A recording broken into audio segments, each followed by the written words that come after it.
Hello बच्चों, welcome to अनक्रैम। यार हम लोग ना लॉ का ऑलरेडी काफ़ी हद तक काम कर चुके हैं। हमारा सेल्स ऑफ गुड्स एक्ट जो चल रहा था, आज हम सेल्स ऑफ गुड्स एक्ट में एक नेक्स्ट टॉपिक स्टार्ट करेंगे, कंडीशन एंड वारंटी।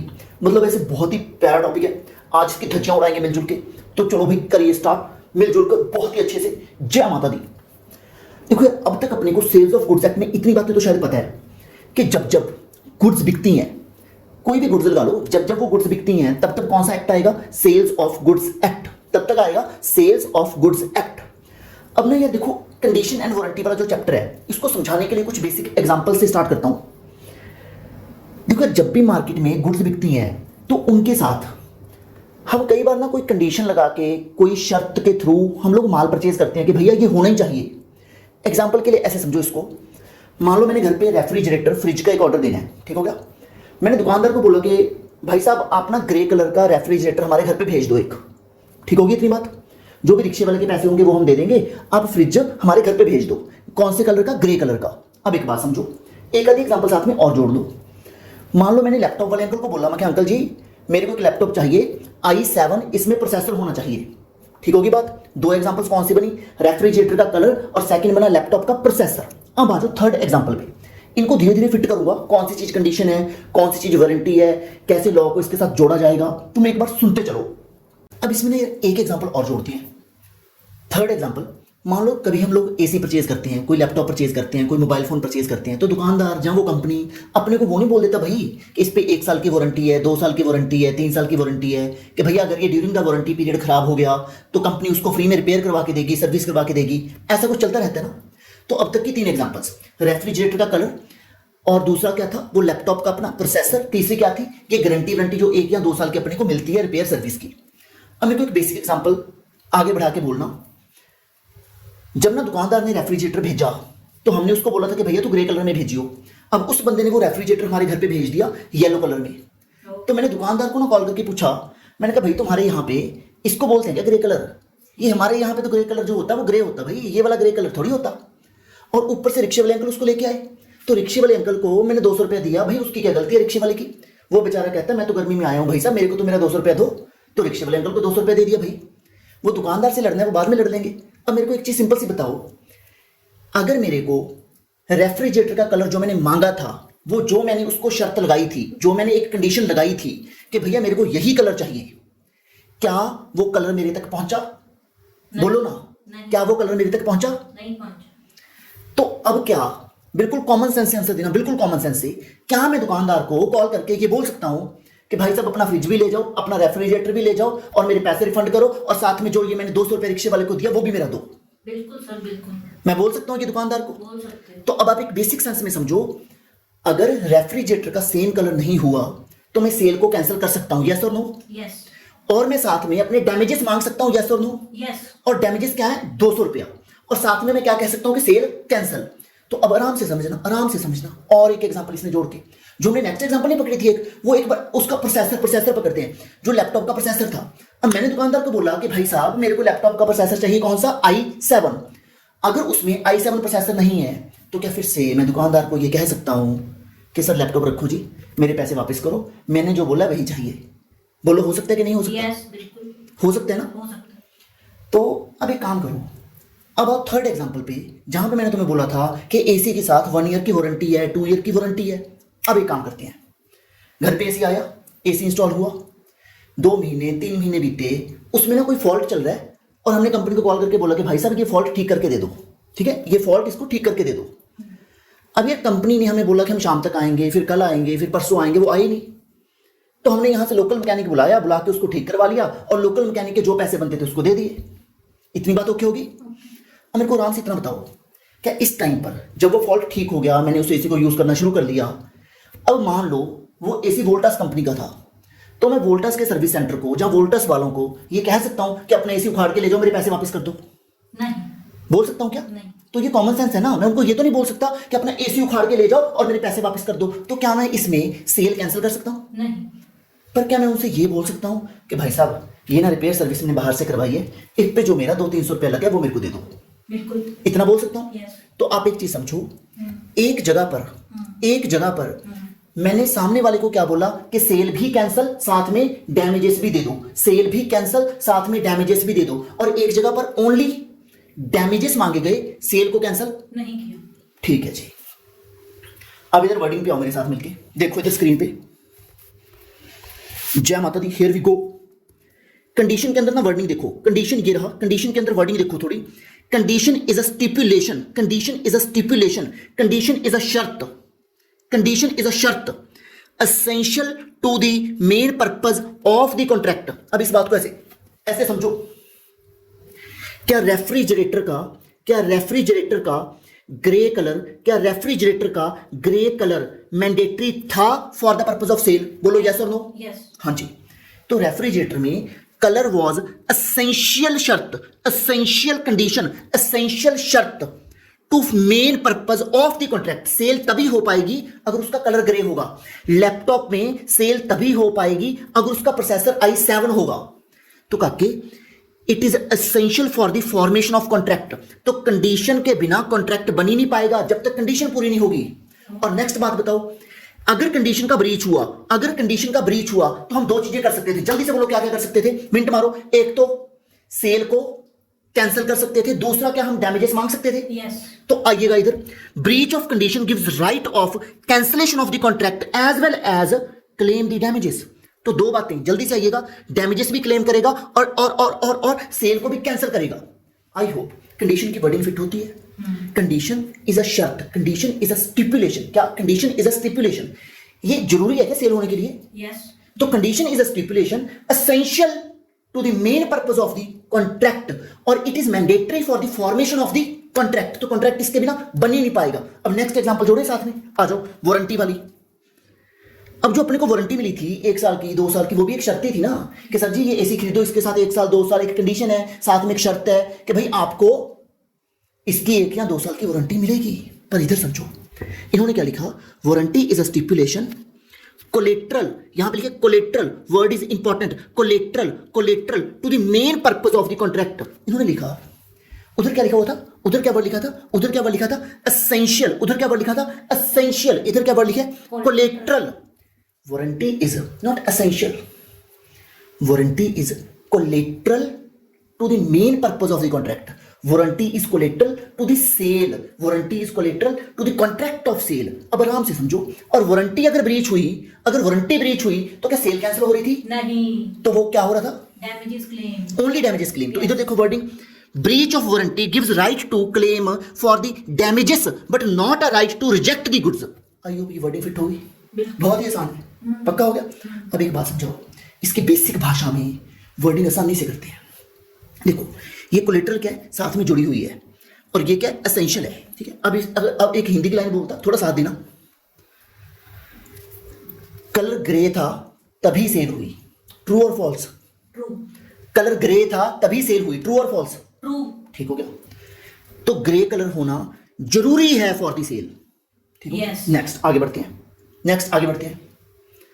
आराम से सोच के यस नो बोलना नालायक को। 2 साल की वारंटी थी तभी एसी बिका? नहीं ना, 2 साल की वारंटी थी तभी एसी बिका? नहीं। अच्छा, एसी बिका, उस पर 2 साल की वारंटी है कि वारंटी थी तो एसी बिका? थोड़ा सोचो ना, थोड़ा मेरे साथ सोचो आराम से, और थोड़ा इंसानी आवाज में बोल रहे हैं। ठीक है, बंदों की तरह बोल रहे हैं, ये बेवकूफ वाली हरकतें नहीं करनी। ओके। तुम लोग बिल्कुल ऐसे फेस टू फेस की फीलिंग लेके बैठो और पूरी जान लगा के पढ़ो। मार्क्स तो लॉ में तुम्हारे कैसे नहीं आएंगे नालायक को। आओ इधर, warranty is stipulation that is collateral to the main purpose. Warranty is stipulation that is collateral to the main purpose. Main purpose के साथ जुड़ी हुई है वारंटी। ठीक हो गया ऐसे? ओके। अब देखना ट्रू और फॉल्स, जहां फिर इसको हाँ ना जो भी बोलना है बोल देना। क्योंकि 2 साल की वारंटी थी इसीलिए सेल हुई? नहीं, मेरे को तो नहीं लगता। नहीं लगता? ठीक हो गया, आगे बढ़ते हैं। क्योंकि सेल हुई इसीलिए 2 साल की वारंटी दी गई है। ये बात ठीक है। ये बात ठीक लग रही है? हाँ। तो सेल हुई इसीलिए वारंटी देनी पड़ रही है। यस। ठीक हो गया। क्योंकि वारंटी थी इसीलिए सेल हुई? नो। ये तो ठीक लग रहा? हाँ। ओके। और इधर बोल के देखते हैं, क्योंकि कलर ग्रे था इसीलिए वो बिकेगा? यस। क्योंकि बंदे ने मांगे ग्रे कलर है ना? यस। क्योंकि बिक गया इसीलिए ग्रे कलर है? ओ माय गॉड, नहीं। पक्का नहीं? हाँ। ठीक हो गया। तो यहां पर वर्डिंग क्या है फिर, condition is essential for the sale, और यहां पर क्या वर्डिंग है, warranty is collateral to the sale. Sale हुई है तो उसके साथ वारंटी जुड़ी हुई है, और अगर वारंटी का ब्रीच हुआ तो फटाफट बोलेंगे एक ही चीज है, हम लोग क्या मांग सकते हैं, ओनली डैमेजेस। और अगर कंडीशन का ब्रीच हुआ तो हम लोग क्या कर सकते हैं, सेल को कैंसिल भी कर सकते हैं और साथ में डैमेजेस मांग सकते हैं, डैमेजेस भी मांग सकते हैं। जय माता दी। उम्मीद तुम सारे बच्चे यहां तक तो पहले पहुंच गए कि what is condition, what is warranty, एक बेसिक भाषा में ये समझ आने लगा। अब नेक्स्ट आगे बढ़ते हैं। अब इसको ना एक ऐसे आगे लेके चलते हैं थोड़ा सा और। अगर मान लो मेरे को सामने वाले दुकानदार को कभी भी कोई सामान परचेज करना है, गुड्स परचेज करनी है जिस पर सेल्स ऑफ गुड्स एक्ट लगता है, तो यार ये जो कंडीशन, जहां ये जो वारंटी है, ये मेरे को सामने वाले बंदे को लिख के बतानी चाहिए कि भैया ये चाहिए, या बोल के भी बताई जा सकती है? बोल के बता सकते बोल के बता सकते हैं क्या? ठीक हो गया। तो फिर एक काम करते, इन्होंने क्या लिखा, कंडीशन और वारंटी जो भी हम दे रहे हैं, जो भी हो, चाहे कंडीशन हो चाहे वारंटी हो, चाहे एसेंशियल हो चाहे कोलेटरल हो, चाहे एसेंशियल हो चाहे कोलेटरल हो, भैया वो एक्सप्रेस भी हो सकती है एंड दूसरा इंप्लाइड भी हो सकती है। एक्सप्रेस भी हो सकती है, इंप्लाइड भी हो सकती है। एक तुम्हें ना बेसिक भाषा में इंप्लाइड की एक एग्जांपल देता हूं, तुम्हें मजे आ जाएंगे। ठीक है, एक बहुत ही बेसिक सी एग्जांपल है। मैंने एक पेपर रिम, जो पेपर होते पेपर जो हम फोटोकॉपी वाले पेपर यूज करते हैं, ठीक है, मैं उसका एक ऑर्डर प्लेस कर रहा हूं। मैंने किसको कॉल करके बोला, मैंने कहा भाई मेरे को ना 2 पेटी A4 साइज का जो होता पेपर, उसके 2 पेटी भेज दे। ठीक होगी बात? कौन सा कलर भेजेगा सामने वाला? इम्प्लाइड तो वाइट ही है, व्हाइट भेजेगा क्या? मैंने तो नहीं कहा व्हाइट, बट वो कॉमन सेंस, तो कॉमन सेंस यहां पे। तो जहां जहां पे आपको लगता है कि कॉमन सेंस चल पा रही है, तो वहां पे वो कंडीशन, जहां वहां पे वो वारंटी इंप्लाइड है, ना कि एक्सप्रेस। तो आपको बेसिक भाषा में ये समझना है कि कई जगह पर ना भाई कंडीशन और वारंटी बतानी नहीं होती। अगर मैंने तेरे को बोला है कि मेरे को A4 साइज का एक पेपर रिम भेज दे भाई, तो यार दिमाग वाली बात है, कॉमन सेंस वाली बात है, तो व्हाइट पेपर ही भेजेगा। तो ये बताना थोड़ी था, तूने मेरे को फिर से येलो कलर का भेज दिया। अब भाई मैंने तेरे येलो कलर के पेज क्या करने भाई, तो इतनी सी बात बता। तो भाई ये येलो कलर के पेज अपने लेके जाओ, ये बीच में माइक हिल रहा है, ठीक है, तो रुक जाए इधर। हाँ जी। तो मैंने उसको बोला कि भाई तो अपने व्हाइट कलर के पेपर लेके जा वापस, ठीक होगा? नहीं, हाँ, येलो कलर के पेपर लेके जा वापस, ठीक हो गया? अच्छा, क्योंकि व्हाइट कलर ही आना चाहिए, ये इंप्लाइड है। ठीक हो गया? तो अब एक चीज फिर से बताना ना, कलर ऑफ द पेपर अगर येलो आ गया तो क्या मैं कह सकता हूं कि भाई साहब सेल कैंसिल, माल वापस लेके जाओ और साथ रिक्शे के पैसे लेके जाओ? कह सकता हूं? कह सकते हो। तो फिर से बताओ, colour of the paper condition है या वारंटी है? कंडीशन। चलो भाई यहां तक तो बात पहुंच गई। अब हम थोड़ा सा और आगे बढ़ेगा। जय माता दी, हियर वी गो। तो इसका मतलब जो अपने पास कंडीशन या वारंटी है वो एक्सप्रेस भी हो सकती है, वो इंप्लाइड भी हो सकती है। तो कंडीशन और वारंटी इंप्लाइड भी हो सकती है और एक्सप्रेस भी। तो अब ना इसके बहुत सारे बच्चे हैं, इधर देखो सारे लोग, यहां पर अपने को क्या दे रखे हैं, इंप्लाइड कंडीशंस। तो ये बहुत सारी इंप्लाइड कंडीशंस हैं, इसके बहुत सारे बच्चे हैं, और फिर आएगा इंप्लाइड वारंटीज, इसके भी बहुत सारे बच्चे हैं ऐसे। तो अब एक बेसिक लेवल पे बात कर लो। अगर मैं तुम्हें यहां पर पढ़ाऊंगा इंप्लाइड कंडीशन, तो इतना बताना पहले, अगर ये इंप्लाइड कंडीशन हम पढ़ेंगे तो मान लो तुमने ये पढ़ा कंडीशन एज टू टाइटल, तुमने पढ़ा सेल बाय सैंपल, तुमने पढ़ा सेल बाय डिस्क्रिप्शन, कुछ भी पढ़ा। अगर इस कंडीशन का ब्रीच हुआ, मतलब अगर ये कंडीशन टूटी, ठीक हो गया, तो उस केस में क्या होगा? एक तो होगी सेल कैंसल, और सेकंड साथ में क्या होगा, हम लोग सामने वाले बंदे से क्या मांगेंगे, डैमेजेस मांगेंगे या नहीं मांगेंगे? मांगेंगे। तो हम सामने वाले बंदे से एक तो मांगेंगे डैमेजेस और एक करेंगे सेल को कैंसल। तो जितनी भी ये इंप्लाइड कंडीशंस तुम्हें पढ़ाने जा रहा, इन सारी की सारी इंप्लाइड कंडीशंस में एक बात अपने माइंड में फिक्स रख लो कि भैया एक तो करेंगे, अगर ये कंडीशन ब्रीच हुई, एक तो करेंगे सेल कैंसल और दूसरा साथ में मांगेंगे भैया डैमेजेस। आ जाओ साथ में मिलके, एक एक करके इनकी धज्जियां उड़ाएंगे। इंप्लाइड कंडीशंस के बहुत सारे बच्चे हैं, तो एक एक करके इनको शुरू करते। मतलब ये वो वाली कंडीशंस होगी जो शायद बताने की जरूरत नहीं है, ये इंप्लाइड है कि ये होना ही चाहिए, ठीक है, कॉमन सेंस टाइप।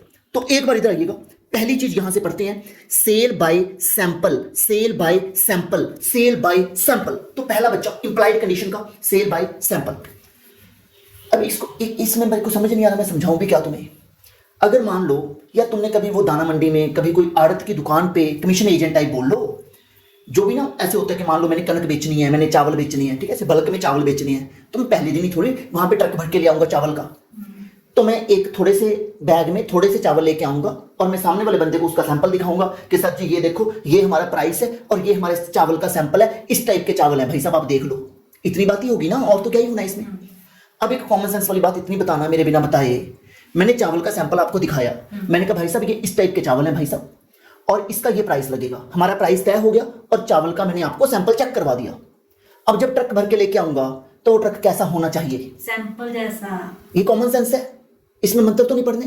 तो वो ट्रक जो आएगा वो सैंपल जैसा होना चाहिए, इतनी सी तो बात है। अब इसके लिए क्या वो आपस में कोई लिख लिखा करेंगे, कोई बातचीत करेंगे?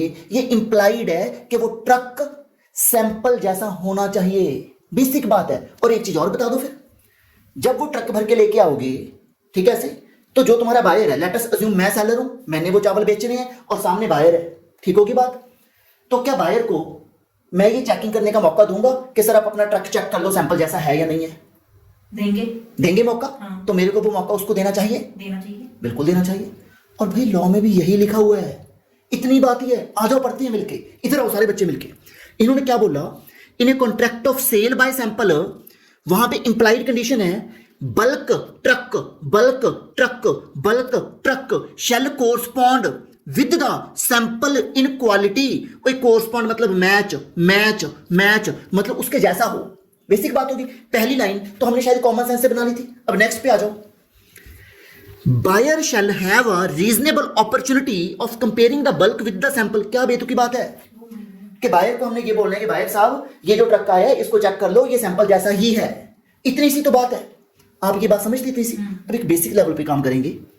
ये जो नेक्स्ट लाइन लिखी गई है ना, ये लिखा गया है goods shall be free from any latent defect, goods shall be free from any latent defect.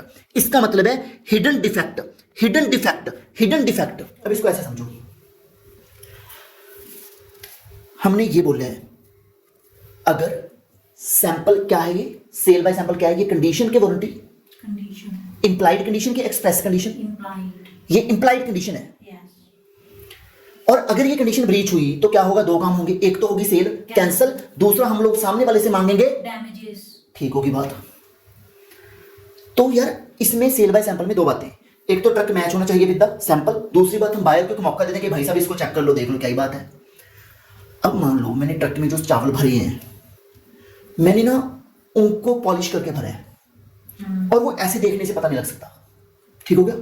मैंने जो चावल अंदर भरे हैं वो इस प्रकार से मैंने पैकेजिंग की हुई है कि बाहर से सारा कुछ बिल्कुल ओके लग रहा है, पर बीच बीच में मैंने खराब वाले जो चावल थे उनको छुपा रखा है।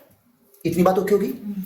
अब क्या बायर इसको कॉमन सेंस से, जहां एक एपरेंटली, जैसे हम रूटीन में चेकिंग करते हैं, क्या कभी हम रूटीन में चेकिंग यही सोच के करते हैं कि सामने वाला चोर है, उसके अंदर तो पक्की उसने छुपाया होगा, ये किया होगा, वो किया होगा?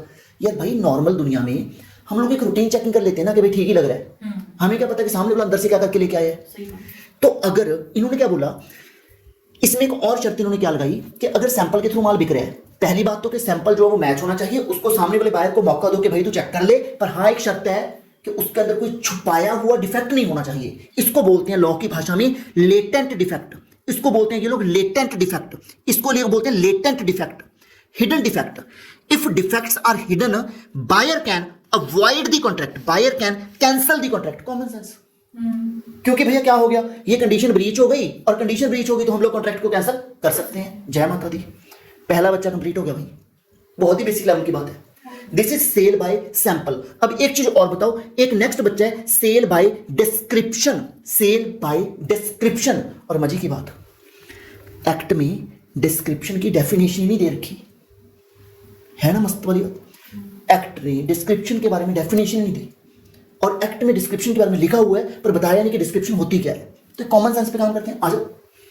अब इसमें भी फिर से अगर डिस्क्रिप्शन वाली कंडीशन ब्रीच हुई तो फिर से दो काम, एक तो होगी सेल कैंसिल, दूसरा मांगेंगे डैमेजेस। आ जाओ मिलके।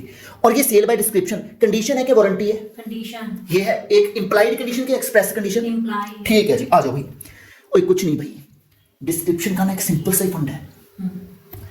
मतलब मैंने सामने वाले को बोलकर, लिखकर, और यार ये तो इंप्लाइड है ना, पर इंप्लाइड क्या वो समझे ना 2 मिनट के लिए।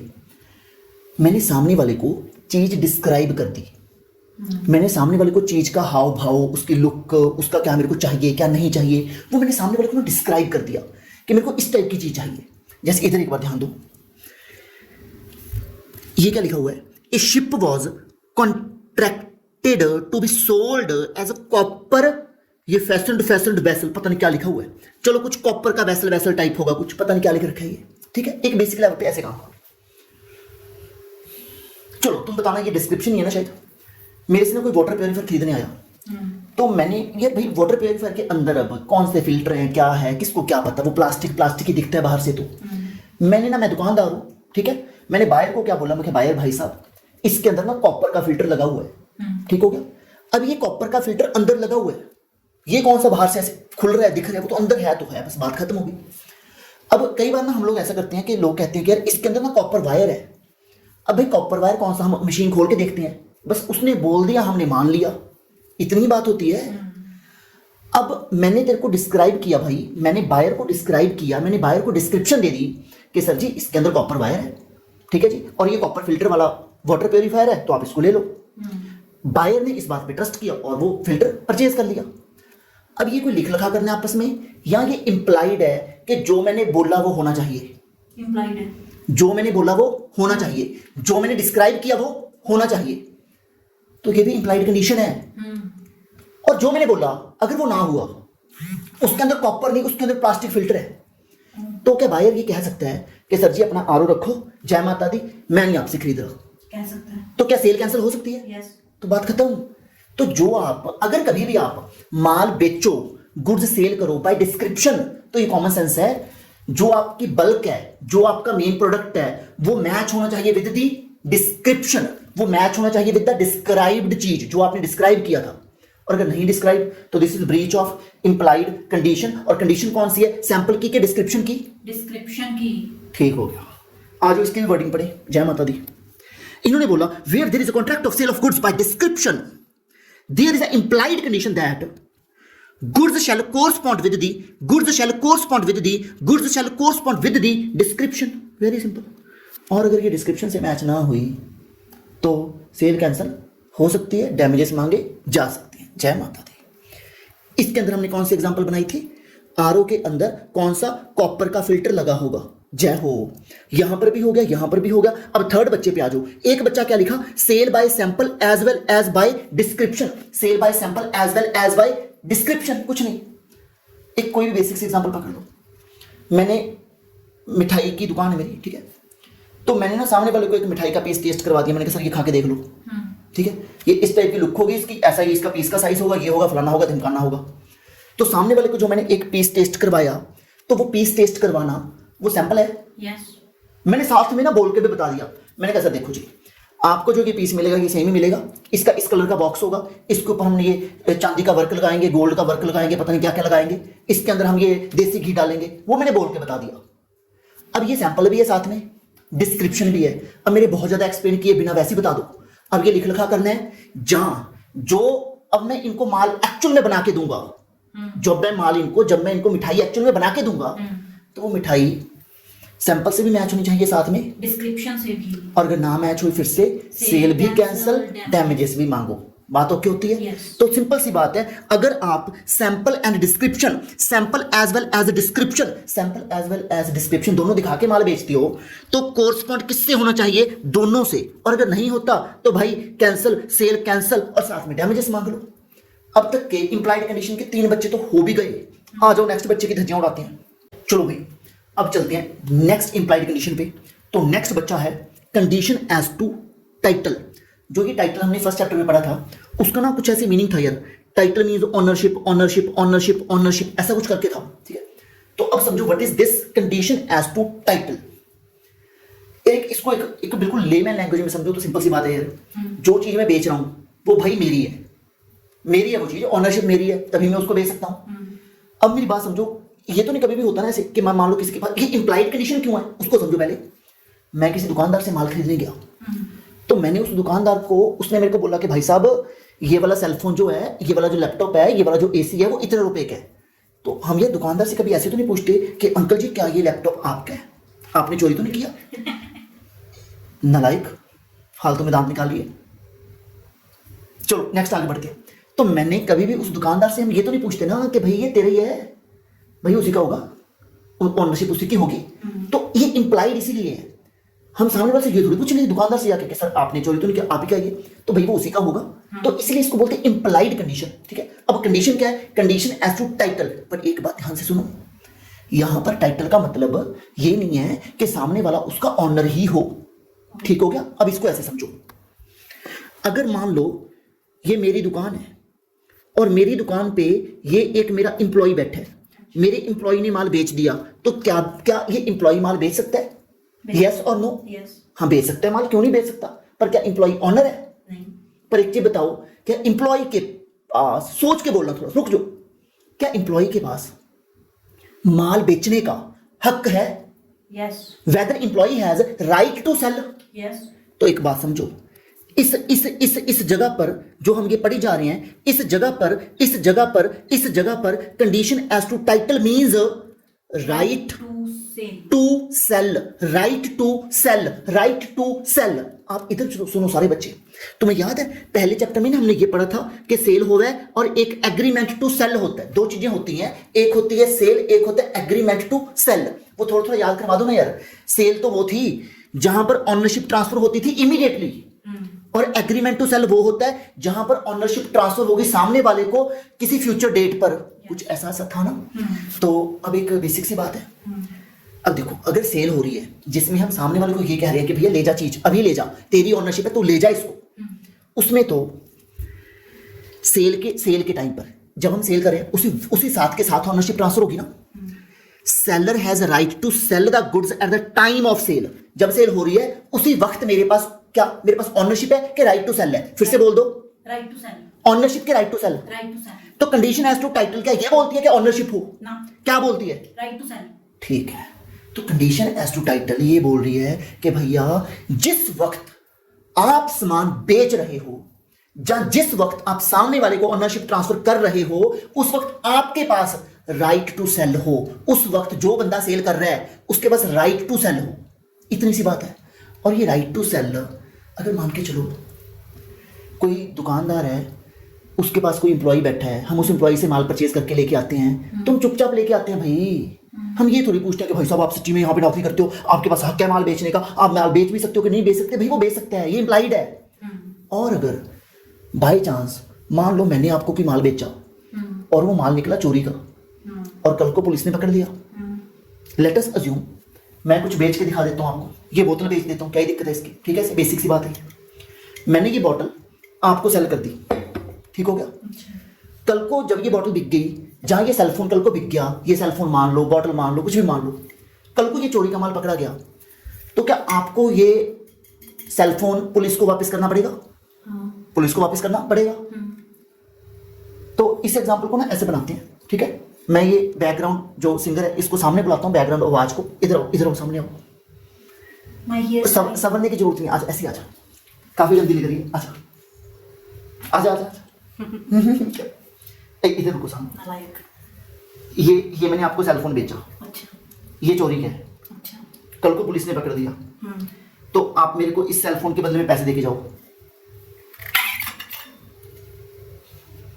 आपने मेरे को इस सेलफोन के बदले में ये पैसे दे दिए, ये सेलफोन आपका हो गया। पुलिस ने जब आपको पकड़ दिया तो ये सेलफोन आपको पुलिस को देना पड़ेगा, देना पड़ेगा, दो। ये सेलफोन तो पुलिस ले गई, आपके पास क्या बचा? पैसे दो। किससे मांगोगे? तेरे से। मेरे से मांगोगे। तो आपने ये सेलफोन तो पुलिस को दे दिया और ये सेल हो गई कैंसिल, और अब आप मेरे से क्या मांगोगे? पैसे मांगोगे। ये बात ओके हो गई, कोई दिक्कत तो नहीं इसमें? अब जाओ वापस वहीं पे, चलो जल्दी नालायक, अब इधर वापस आओ। अब एक सिंपल सी चीज ये बताओ, कल को अगर कंडीशन एज टू टाइटल का ब्रीच हुआ, मतलब सामने वाले के पास राइट टू सेल नहीं था पर फिर भी उसने माल बेचा, तो भैया वो सेल कैंसिल हो सकती है, और कल को बायर का कोई नुकसान हुआ उस चक्कर में, तो बायर को वो नुकसान भी पे करना पड़ेगा सेलर को। बेसिक सी बात है। और यही तो था कंडीशन में कि दो चीजें होगी, सेल भी कैंसिल, साथ में डैमेजेस भी मांगेंगे, तो वही तो यहाँ पे हुआ। अब इधर आराम से सुनो, अगर हुआ मुद्दा सेल का, मतलब ऑनरशिप ट्रांसफर करनी है इमीडिएटली, तो फिर सेलर के पास राइट टू सेल होना भी चाहिए इमीडिएटली, तो उसी वक्त मेरे पास राइट टू सेल होना चाहिए। और अगर एग्रीमेंट टू सेल की बात है, मतलब मैंने ऑनरशिप ट्रांसफर करनी है कब? फ्यूचर में। मैंने ऑनरशिप ट्रांसफर करनी है कब? फ्यूचर में। तो मेरे पास राइट टू सेल आज हो ना हो पर फ्यूचर में होना चाहिए। आ जाओ फिर। Seller will have right to sell the goods at the time जब प्रॉपर्टी पास करने की बारी आएगी। मैं उम्मीद करता हूं बिल्कुल सिंपल सी बात है ये। आई होप तुम्हें यहां तक की बातें समझ आई हैं। और अगर कल को सेलर का टाइटल डिफेक्टिव पाया गया, सेलर चोर पाया गया, तो buyer must return the goods to the true owner, ये बात ओके हुई, and recover the price from the seller. I hope यही वर्डिंग है। और उम्मीद करता ये कंडीशन एज टू टाइटल तुम्हें समझ भी आया और तुम्हें याद भी हुआ। सेल हुई तो राइट टू सेल कब होना चाहिए? इमीडिएटली। और अगर वो एग्रीमेंट टू सेल तो राइट टू सेल कब होना चाहिए? फ्यूचर में। जब मैं फ्यूचर में ओनरशिप सामने वाले को ट्रांसफर करूंगा उस वक्त मेरे पास भी राइट टू सेल होना मांगता है। जय माता दी। उम्मीद करता आप लोग यहां तक तो पहुंच गए हो। ठीक हो गया। एक सिप लगाता मैं तब तक पानी की। जीना यहाँ मरना यहाँ, इसके सिवा अभी फालतू के गाने गाएगी। जीना यहाँ मरना यहाँ, इसके सिवा जाना कहाँ। जी चाहे जब हमको आवाज दो, हम हैं यही, हम थे जहाँ, अपने यही दोनों जहाँ। बस कर, बस कर। पहला क्या क्या कमाया सर? कह के गवाया से नालायक। चलो भाई, अब मेरे को लगता है इंप्लाइड कंडीशन के हमारे टोटल 4 बच्चे पूरे हो चुके हैं। अब हम थोड़ा सा और आगे बढ़ेंगे। ठीक है, हमारा पहला बच्चा ये कंडीशन एज टू टाइटल भी हो गया, डिस्क्रिप्शन भी हो गया, सैंपल भी हो गया, सैंपल एंड डिस्क्रिप्शन भी हो गया। अब हम नेक्स्ट आगे बढ़ेंगे। नेक्स्ट बच्चा of implied condition, condition as to quality और fitness. Condition as to quality और फिटनेस, थोड़ा सा इसके बारे में तुम्हें बताने की कोशिश करता हूं। रुको सारे बच्चे। जीना यहां, मैं मुक्का मारूंगा। ठीक है, इधर वापस आओ। देखो यार, अब जो ये कंडीशन एज टू क्वालिटी और फिटनेस है, ठीक है, इसके बारे में थोड़ा सा बताने की कोशिश करता हूं। इसको मैंने एक एग्जांपल से समझ लिया, बिल्कुल मस्त वाली एग्जांपल। कोशिश करता हूं, उम्मीद है तुम्हें पहली बार में समझ आएगी। मैं बायर बनता हूं इस बार, ठीक है, और सामने वाले बंदे को एक बार सेलर बनाते हैं। तो अगर मैं एज अ बायर किसी सेलर के पास जाऊं और उस सेलर को अपना पर्पस बता दूं कि भैया मेरे को इस पर्पस के लिए गुड्स चाहिए, ठीक है, जैसे इस एग्जांपल को ऐसे समझो थोड़ा सा।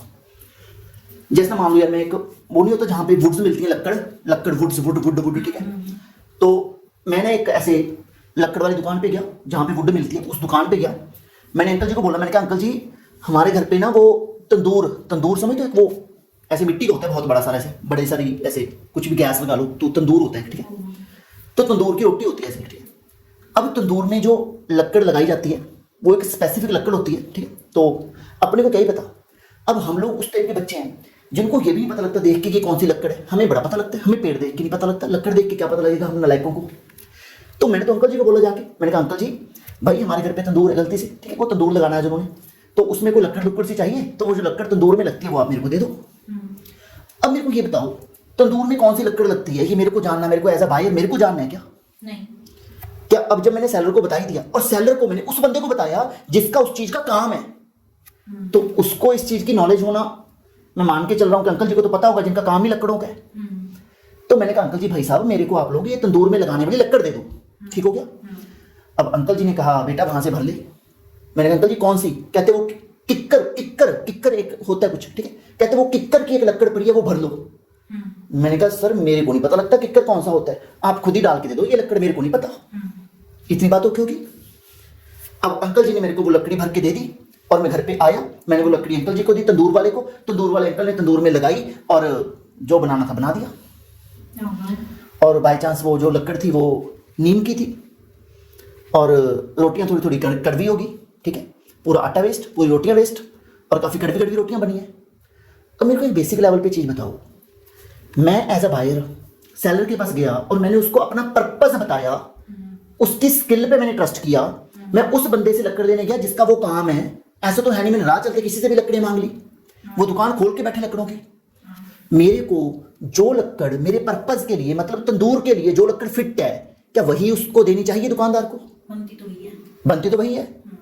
अगर वो नहीं दे रहा, अब इस केस में क्या मैं ये कह सकता हूं कि अंकल जी मेरे पूरे पैसे वापस करो लकड़ों के और साथ में जो ये नुकसान करवाया है वो भी वापस करो, ये बोल सकता क्या? yes. तो इसका मतलब जब आप सामने वाले सेलर को, जब कोई भी बायर सामने वाले सेलर को अपना पर्पस बता दे और वो सेलर उस चीज में डील भी करता हो, और बायर ने उस सेलर की स्किल पर ट्रस्ट किया हो, तो फिर अब ये बायर की जिम्मेवारी नहीं है बताना, ठीक है। अब ये किसकी जिम्मेवारी बन गया सेलर की। कि सही सामान दे जो उस पर्पस में फिट होता हो। ये बात ओके हो रही है? इसका मतलब अब ये एक बार पर्पस बताने के बाद बाकी चीजें बताना जरूरी नहीं है। तो वो इंप्लाइडली सेलर को वो सारा सामान उस पर्पस के अकॉर्डिंग देना ही पड़ेगा। इतनी बात ओके होगी? और अगर वो नहीं दे रहा तो this is breach of implied condition, और हम लोग सेल भी कैंसिल कर सकते हैं और हम उससे डैमेजेस क्लेम। जय माता दी। अब इसको पढ़ लो, बहुत आसान है। देखो इधर आके, यहां पे मैं लिख भी देता, ये वुड फॉर तंदूर, तंदूर ही लिख दिया मैंने तो यहां पे, तुम सर्च कर लेना इंग्लिश में क्या बोलते हैं, ठीक। अब इधर देखो यार, और ये मजे की बात, ये इंपॉर्टेंट एरिया है, एग्जाम में आने के हाई चांसेस है, तो बहुत अच्छे से करना। इधर आओ सारे लोग। If buyer had already communicated, क्या पर्पस, किसको किसको, सेलर को, और किसको, नालायक। लिखा क्या इन्होंने, कहते बायर ने कम्युनिकेट कर दिया पर्पस, ठीक हो गया, और रिलाई किया upon the skill and judgment. किसकी स्किल पे रिलाई किया? सेलर। अच्छा ठीक है, skill and judgment of the seller, ठीक हो गया। सेलर क्या उस काम में डील करता है रेगुलरली? यस। तो seller has ordinarily dealing in those goods, ये लिखा हुआ साफ साफ। तो इसका मतलब ये तीन बातें कि सेलर उन गुड्स में डील करता है और हमने उस पर रिलाई किया और हमने उसको अपना पर्पस बताया, तो अब now this is the responsibility of the seller कि वो वही गुड्स दे जो हमारे पर्पस को फिट बैठेगी। तो इधर देखिएगा, इन्होंने लिखा then the condition as to reasonable fitness of the goods. तो आई होप ये इंप्लाइड है कि एक्सप्रेस है? अब इंप्लाइड। तो ये फिटनेस की जो ये कंडीशन है, ये इंप्लाइड है कि जब मैंने तेरे को नलायक अपना पर्पस बता दिया तो उसके अकॉर्डिंग ही तू मेरे को, आई होप पहुंच गए यहां तक। अब इन्होंने अगर सिंपल सी बातें लिखी हैं, this implied condition will not apply, ये पॉइंट आगे का वर्ड है, ठीक है, वहां पे फेंक देंगे। एक बार तुम यहां तक मैं उम्मीद करता पहुंच गए, बिल्कुल बराबर। अब आगे बढ़ते, तो अब तक हमारे टोटल इंप्लाइड कंडीशन के 5 बच्चे पैक हो गए। Condition as to title, title क्या ऑनरशिप था? नहीं। टाइटल था right to sell, keyword right to sell. Next पे आओ, डिस्क्रिप्शन, क्या मैच होना चाहिए डिस्क्रिप्शन के साथ? जो मैंने डिस्क्राइब किया, डिस्क्राइब में क्या था? सर मेरे को डिस्क्रिप्शन मैंने दी थी चीजों की कि इस फिल्टर में, इस वाटर प्योरीफायर में ये कॉपर वाला फिल्टर है, ठीक होगा, इसमें कॉपर वाली वायरिंग है, वो कौन सा अंदर से खोल के देखनी है भैया, वो जो बताया वही होना चाहिए। तो डिस्क्रिप्शन के साथ क्या गुड्स मैच होनी चाहिए? यस। आगे क्या था? सैंपल। तो सैंपल में क्या था? एक तो मैच होना चाहिए, दूसरा हमने सामने वाले को इंस्पेक्शन का, चेकिंग करने का मौका देना था, और कोई हिडन लेटेंट डिफेक्ट होना नहीं मांगता। आइएगा, एक था sale by sample as well as description, और एक बच्चा हमने किया क्वालिटी और फिटनेस।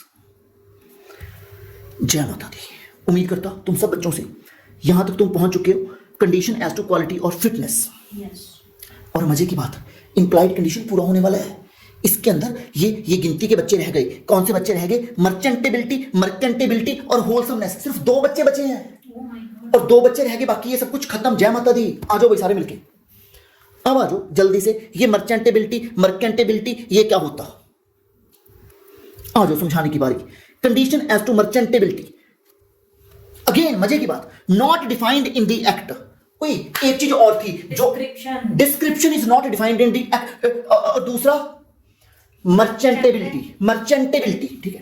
कंडीशन एज टू मर्चेंटेबिलिटी ये भी डिफाइंड नहीं है, तो इसको भी कॉमन सेंस से बढ़ा देता हूं। आ जाओ, मर्चेंटेबिलिटी का बेसिक भाषा में ये मतलब है, goods must be saleable in ordinary course of business. Goods must be saleable, merchantability, इधर जुड़िएगा, आराम से जुड़िएगा। देख भाई मेरे बेसिक सी बात, बहुत ही बेसिक एग्जांपल, आराम से सुन। मैंने ना कहीं से नया एसी परचेज किया, एसी, ठीक है। अब ना भाई वो एसी बिल्कुल फ्रेश है, आज तक वो कभी नहीं चला, बिल्कुल नया पीस है, सब कुछ डब्बा बंद है, सब कुछ ओके है, बिल्कुल बराबर है। पर उस एसी को ना मैंने जब खोल के देखा डब्बे में से, तो उस पर ना 4-5 स्क्रैच थे, ठीक हो गया। तो क्या स्क्रैच की वजह से अब ये एसी ठंडी हवा नहीं देगा? क्या देगा? ठंडी हवा तो देगा। अब स्क्रैच है तो क्या ये पुराना है? नहीं है भी नहीं। पर क्या कस्टमर को चुल्ल मचेगी कि नहीं मेरे को तो फ्रेश पीस दो? मेरे को तो मचेगी। आपको मचेगी चुल्ल, ठीक हो गया, बढ़िया बात है ये तो इसका मतलब स्क्रैच होने से वो AC saleable in ordinary course of business नहीं है। ठीक होगी बात। तो इसका मतलब वो ऑर्डिनरी कोर्स ऑफ बिजनेस में सेलेबल नहीं है। तो ठीक है, एक बार कोशिश करते हैं मिलजुल के। अब यार भाई, अगर हम गुड्स कभी भी सेल करते हैं तो वो मर्चेंटेबिलिटी मतलब सेलेबिलिटी होनी मांगती है। अब एक और एग्जांपल पकड़ते चलो। एसी बिल्कुल अंदर से चकाचौंध है, बिल्कुल फ्रेश एसी है, अंदर कोई स्क्रैच नहीं है, और दुकानदार ने वो एसी हमारे घर पे भेजा। उसका ना गत्ते का जो डब्बा है, बाहर वाला ब्राउन कलर का जो डब्बा, वो डब्बा उसका टूटा फूटा है, स्टिकर उतरे पड़े हैं, डब्बा टूटा फूटा है, बिल्कुल फ्रेश है, एसी पे कोई दाग नहीं है, कोई स्क्रैच नहीं है, पर डब्बा टूटा फूटा है। क्या फिर से कस्टमर को चुल मच सकती है क्या? किसी को मच सकती है, मेरे को तो नहीं मचेगी। आपको नहीं मचेगी चुल, पर किसी किसी कस्टमर को इस पे भी चुल मच सकती है। तो ठीक बात है। अब एक चीज सिंपल सी बताओ, अगर जो मेन कंपनी है वो दुकानदार को टूटे फूटे डब्बे में माल भेजेगी तो दुकानदार उसको डिस्प्ले पे लगा के आगे भेज सकता है? डिस्प्ले पे लगा के भेज सकता है। डिस्प्ले पे खोल के लगाना है कि डब्बा बंद करके लगाना है? खोल के लगाना है।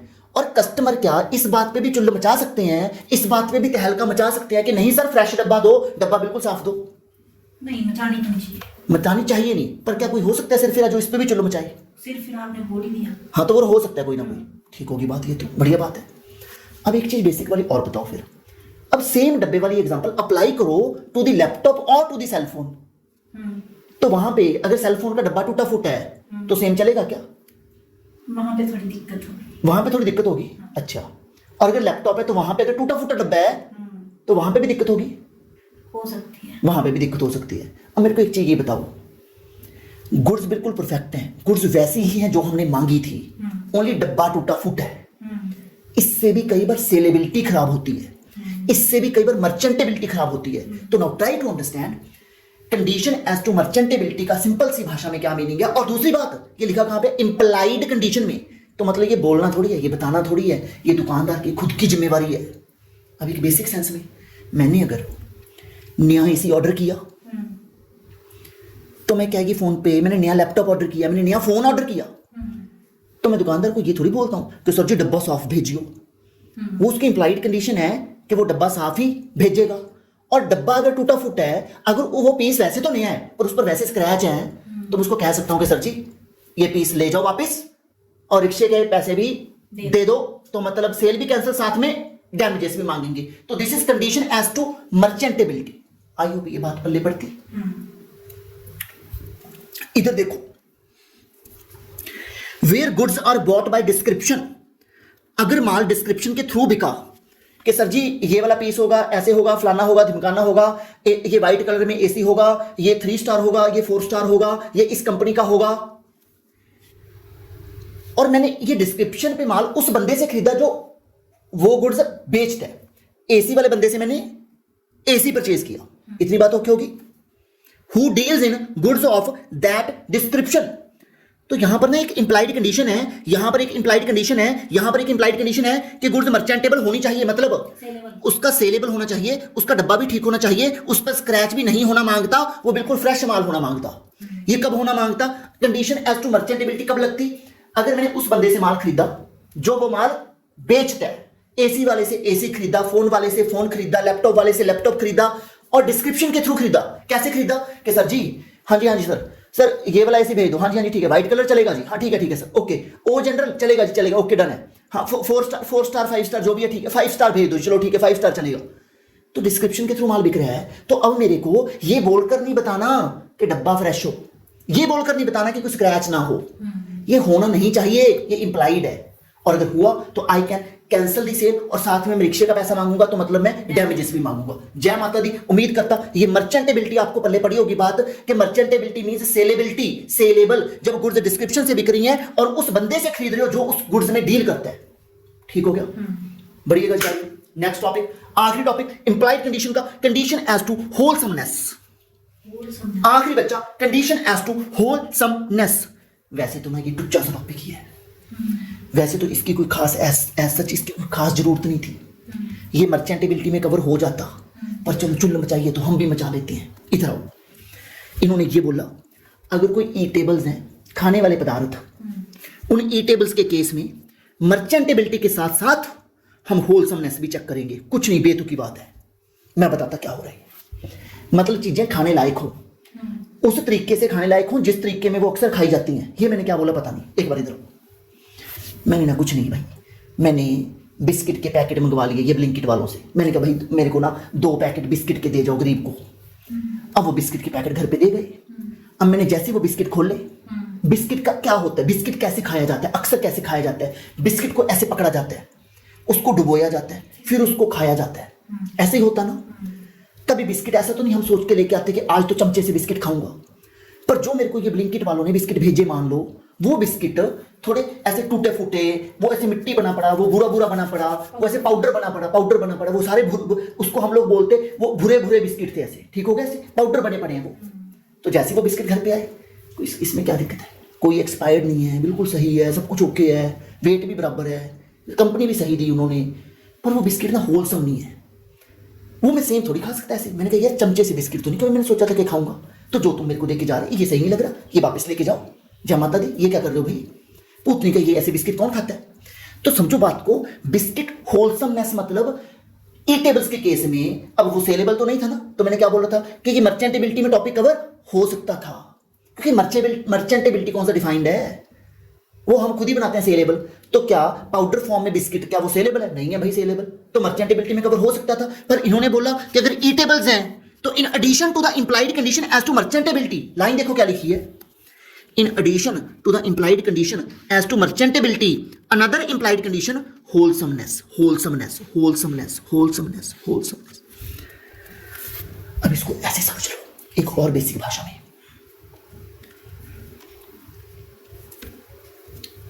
मैंने ना किसी से मिल्क खरीदा, दूध, ठीक है से। अब ये मिल्क तो व्हाइट कलर में नॉर्मल जैसे आया, आ गया घर पे, आ गया वैसे ही आ गया।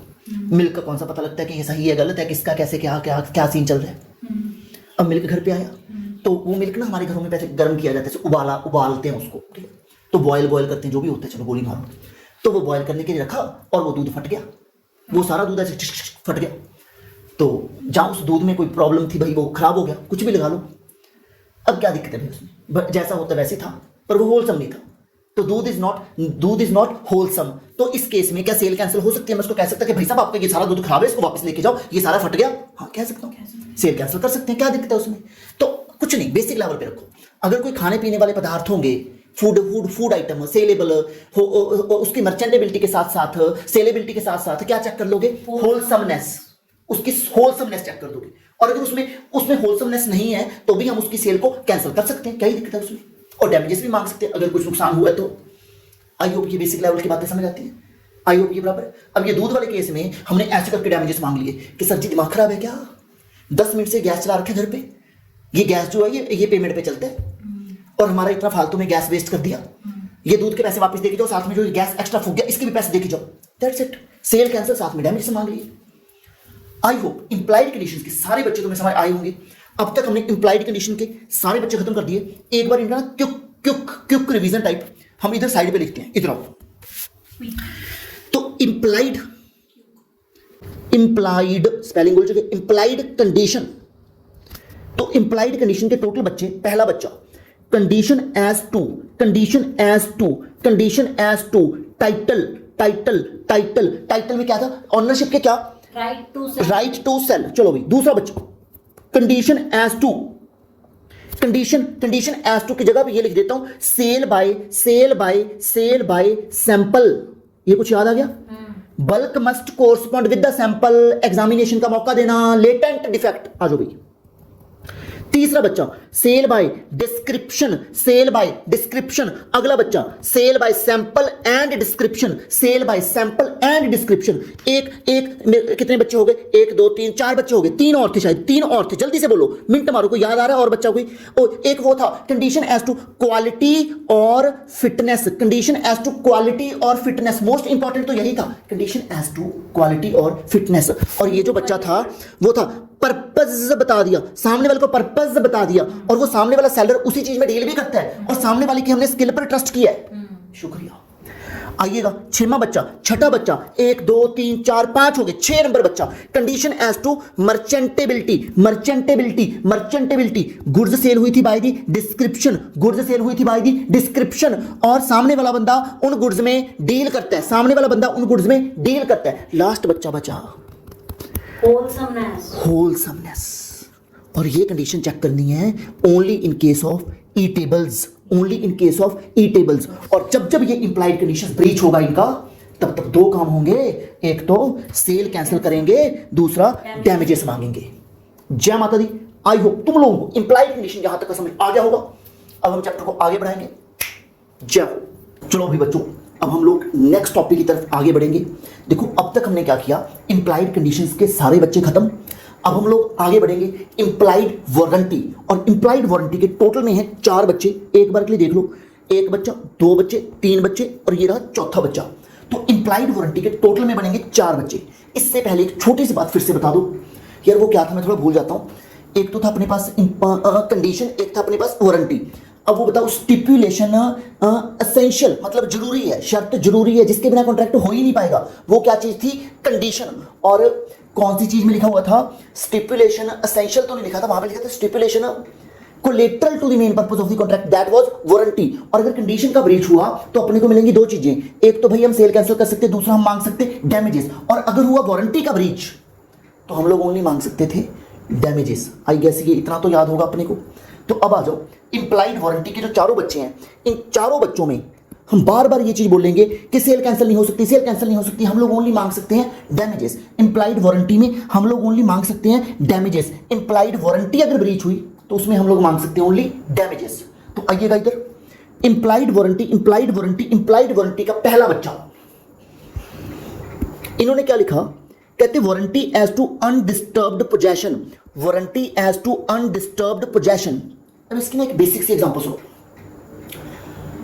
अब ये इंप्लाइड है या एक्सप्रेस है, तो आंसर इज इंप्लाइड। तो अपने को ये इंप्लाइड वारंटी है, ठीक है से? तो हम लोगों को ये बोलकर नहीं बतानी, लिखकर भी नहीं बतानी, ये अपने आप है कि भाई ये तो होगा ही होगा, ठीक हो गया। और इन केस इस वारंटी का हुआ ब्रीच, तो उस केस में अपने को क्या मांग सकते हैं, डैमेजेस। तो इसको दिमाग में रख के पढ़ते हैं, आ जाओ सारे। तो पहला बच्चा, warranty as to undisturbed possession, ठीक हो गया। अब देखो ये क्या बोलना चाह रहे हैं, अनडिस्टर्ब्ड पोजेशन में तुम्हें ना एक ऐसे छोटी सी केस स्टडी बताता हूं। ये ना जैसे टोयोटा अपनी गाड़ियां बेचते हैं, टोयोटा वाले, ठीक है। तो यार टोयोटा ने ना एक बार अपनी रिसेंटली गाड़ियां कुछ बेची थी जब, तो उनके ना एयर बैग्स में कुछ इशू आ गया था। मतलब उनकी गाड़ियां जो थी, उनका ना जब कोई एक्सीडेंट होता था तो एयर बैग तो खुलता नहीं था और बंदा खुल जाता था, तो एयर बैग उनके काम नहीं करते थे। ये बात समझाती है आपको। तो टोयोटा ने ना वहाँ पे किया कॉल बैक। टोयोटा ने लोगों को ये बोला कि भैया तुम ये सारी गाड़ियाँ हमें एक बार के लिए वापस भेजो, हम इनको ठीक करेंगे, सेट करेंगे, इनको फिट करेंगे, फिर आपको ये वापस कर देंगे। इतनी बात पहले आपको समझ आती। अब मेरे को एक चीज़ बताओ, गाड़ी बेचना क्या गुड्स है? गाड़ी मूवेबल है ना? हाँ है। तो गाड़ी बेचना गुड्स तो है। गाड़ी की सेल्स ऑफ गुड्स एक्ट में आएगी, आंसर इज यस, बिल्कुल आएगी। तो अब आप एक चीज़ ये बताओ, ये देखो what is the meaning of undisturbed possession, what is the meaning of undisturbed possession.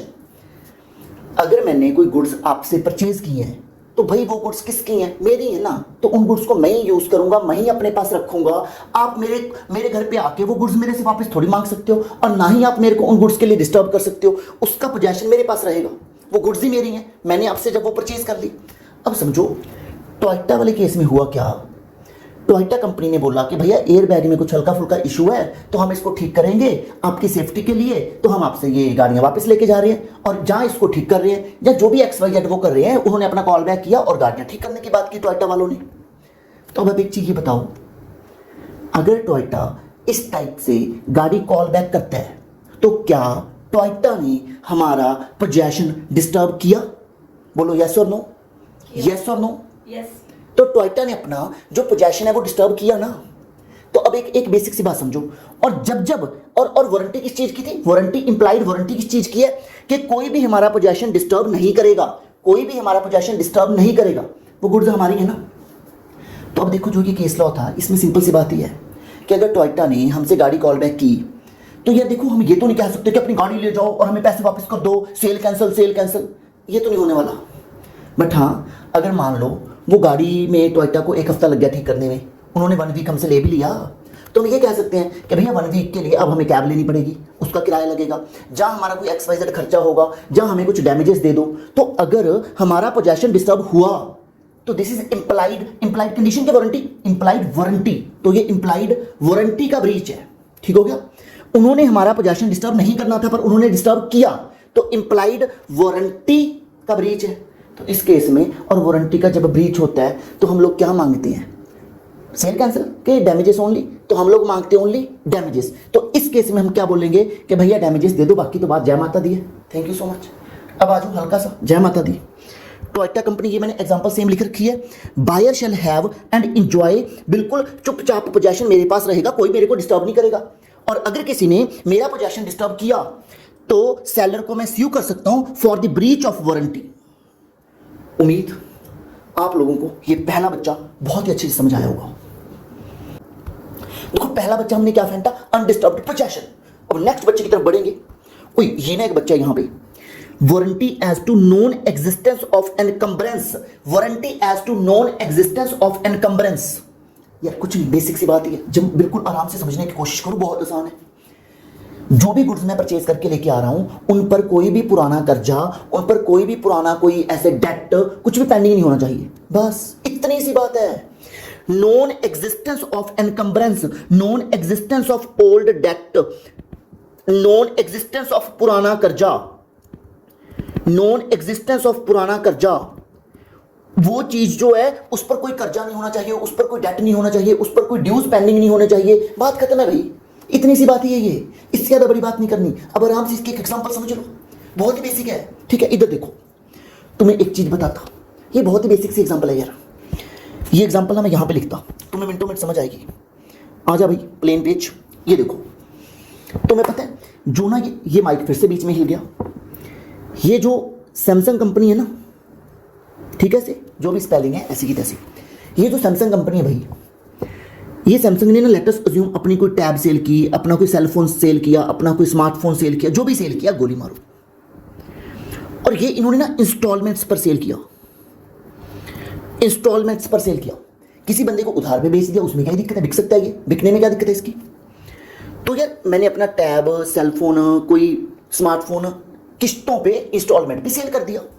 Latest assume 1 2 3 4 5 6, first instalment paid, second paid, third paid, अभी बाकी की फोर्थ फिफ्थ सिक्स्थ अभी पेंडिंग है। उससे पहले ही जो इस टैब का बायर है, उस बायर ने ये टैब आगे किसी और को सेल कर दी, बिना ये बताए कि इस पर भैया कोई पुराना कर्जा चल रहा है, इस पर कोई पुराना डेट चल रहा है, इस पर इंस्टॉलमेंट्स अभी ड्यू पड़ी हैं, वो अभी पे करने वाली बाकी है, वो बताया ही नहीं भाई ने, और ये टैब आगे सेल कर दी। अब ना इन कंपनीज में एक ये फीचर होता है भाई, अगर बाय चांस इस टैब पर इंस्टॉलमेंट्स ये पेंडिंग पड़ी हैं तो ये कंपनी बैक एंड से इस टैब को डिसेबल कर सकती है। ये बात पता आपको क्या? और कंपनी ने क्या किया, ये टैब बैक एंड से डिसेबल कर दी जब इंस्टॉलमेंट नहीं जमा की, क्योंकि इसको थोड़ी पता है, ये बायर जो है उसको थोड़ी पता है भाई कि उस टैब पर कोई पुराना कर्जा बकाया खड़ा है। अब मेरी बात समझो, अगर टैब को चलवाने के लिए इस जो ये नया बायर है जिसने अभी भी टैब बाय की है, अगर उस बायर को कुछ पे करना पड़ गया तो क्या वो अमाउंट ये बायर इस पुराने सेलर से मांग सकता है जिसने माल बेचा था? अरे बोलो ना, हाँ कि ना? हाँ बिल्कुल मांग सकता है भाई, बिल्कुल मांग सकता है। कॉमन सेंस वाली बात है भाई। वो मेरा कर्जा था, लेट अस अज्यूम मैंने ये फोन परचेज किया, उधार पे परचेज किया मैंने, ये डब्बा था सैमसंग का जो भी मैंने परचेज किया। अब भाई ये मैंने फोन जब परचेज किया, अब ये फोन मेरे पास आया तो इसकी इंस्टॉलमेंट मैंने पे करनी है। कॉमन सेंस वाली बात है भाई।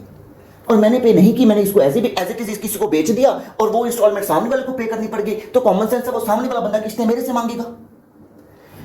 This is implied warranty about the existence of no encumbrance. कोई भी पुराना कर्जा नहीं होना चाहिए, कोई भी पुराना डेट नहीं होना चाहिए, तो चीजें जो भी हैं वो डेट फ्री हो, चीजें जो भी हैं वो कर्जा फ्री हो। आई होप बेसिक भाषा आपको समझ आती है ये वाली भी। अब इधर आइएगा, जय माता दी। देखो ये क्या कह रहे हैं, इंप्लाइड वारंटी है भाई, goods shall be free from any charge और एनकम्बरेंस और एनी डेट और एनी चार्ज। आई होप आपको ये भाषा समझ आती है। बिल्कुल बेसिक सी बात है। तो अब तक अपने इंप्लाइड वारंटी के 2 बच्चे पढ़े। पहला बच्चा कौन सा पढ़ा था, मैं थोड़ा भूल गया। पहला बच्चा था अनडिस्टर्ब्ड पोजेशन, कि भैया मेरे पोजेशन को डिस्टर्ब मत करियो टोयोटा वालों, ये बात थी। अब दूसरी क्या बात आई वहां पर, हमने क्या बोला, warranty as to non existence of any encumbrance, कोई भी पुराना कर्जा नहीं होना चाहिए। अगर हुआ तो भैया क्या ही दिक्कत है, उस कर्जे को पे करने में जो भी हमारे पैसे लगे वो डैमेजेस हम उसी सेलर से मांग लेंगे जिसने वो माल बेचा है। आई होप यहां तक तुम पहुंच चुके हो, बढ़ो आगे। अब एक आधी एग्जांपल और करते इसी की। ऐसा करो, अभी तक हमारे 2 बच्चे तो हो गए, ये पहला बच्चा डन, ये दूसरा बच्चा डन। अब तीसरे बच्चे पे आ जाओ। वारंटी एज टू, ऐसा करते हुए पहले ये वाला बच्चा करेंगे, disclosure of dangerous nature of goods. Disclosure of dangerous nature of goods, अब इसको आराम से समझो। पहले इसको तो ऐसे बहुत ही धांसू सी एग्जांपल है, तुम्हें मिनटों में समझ आएगी।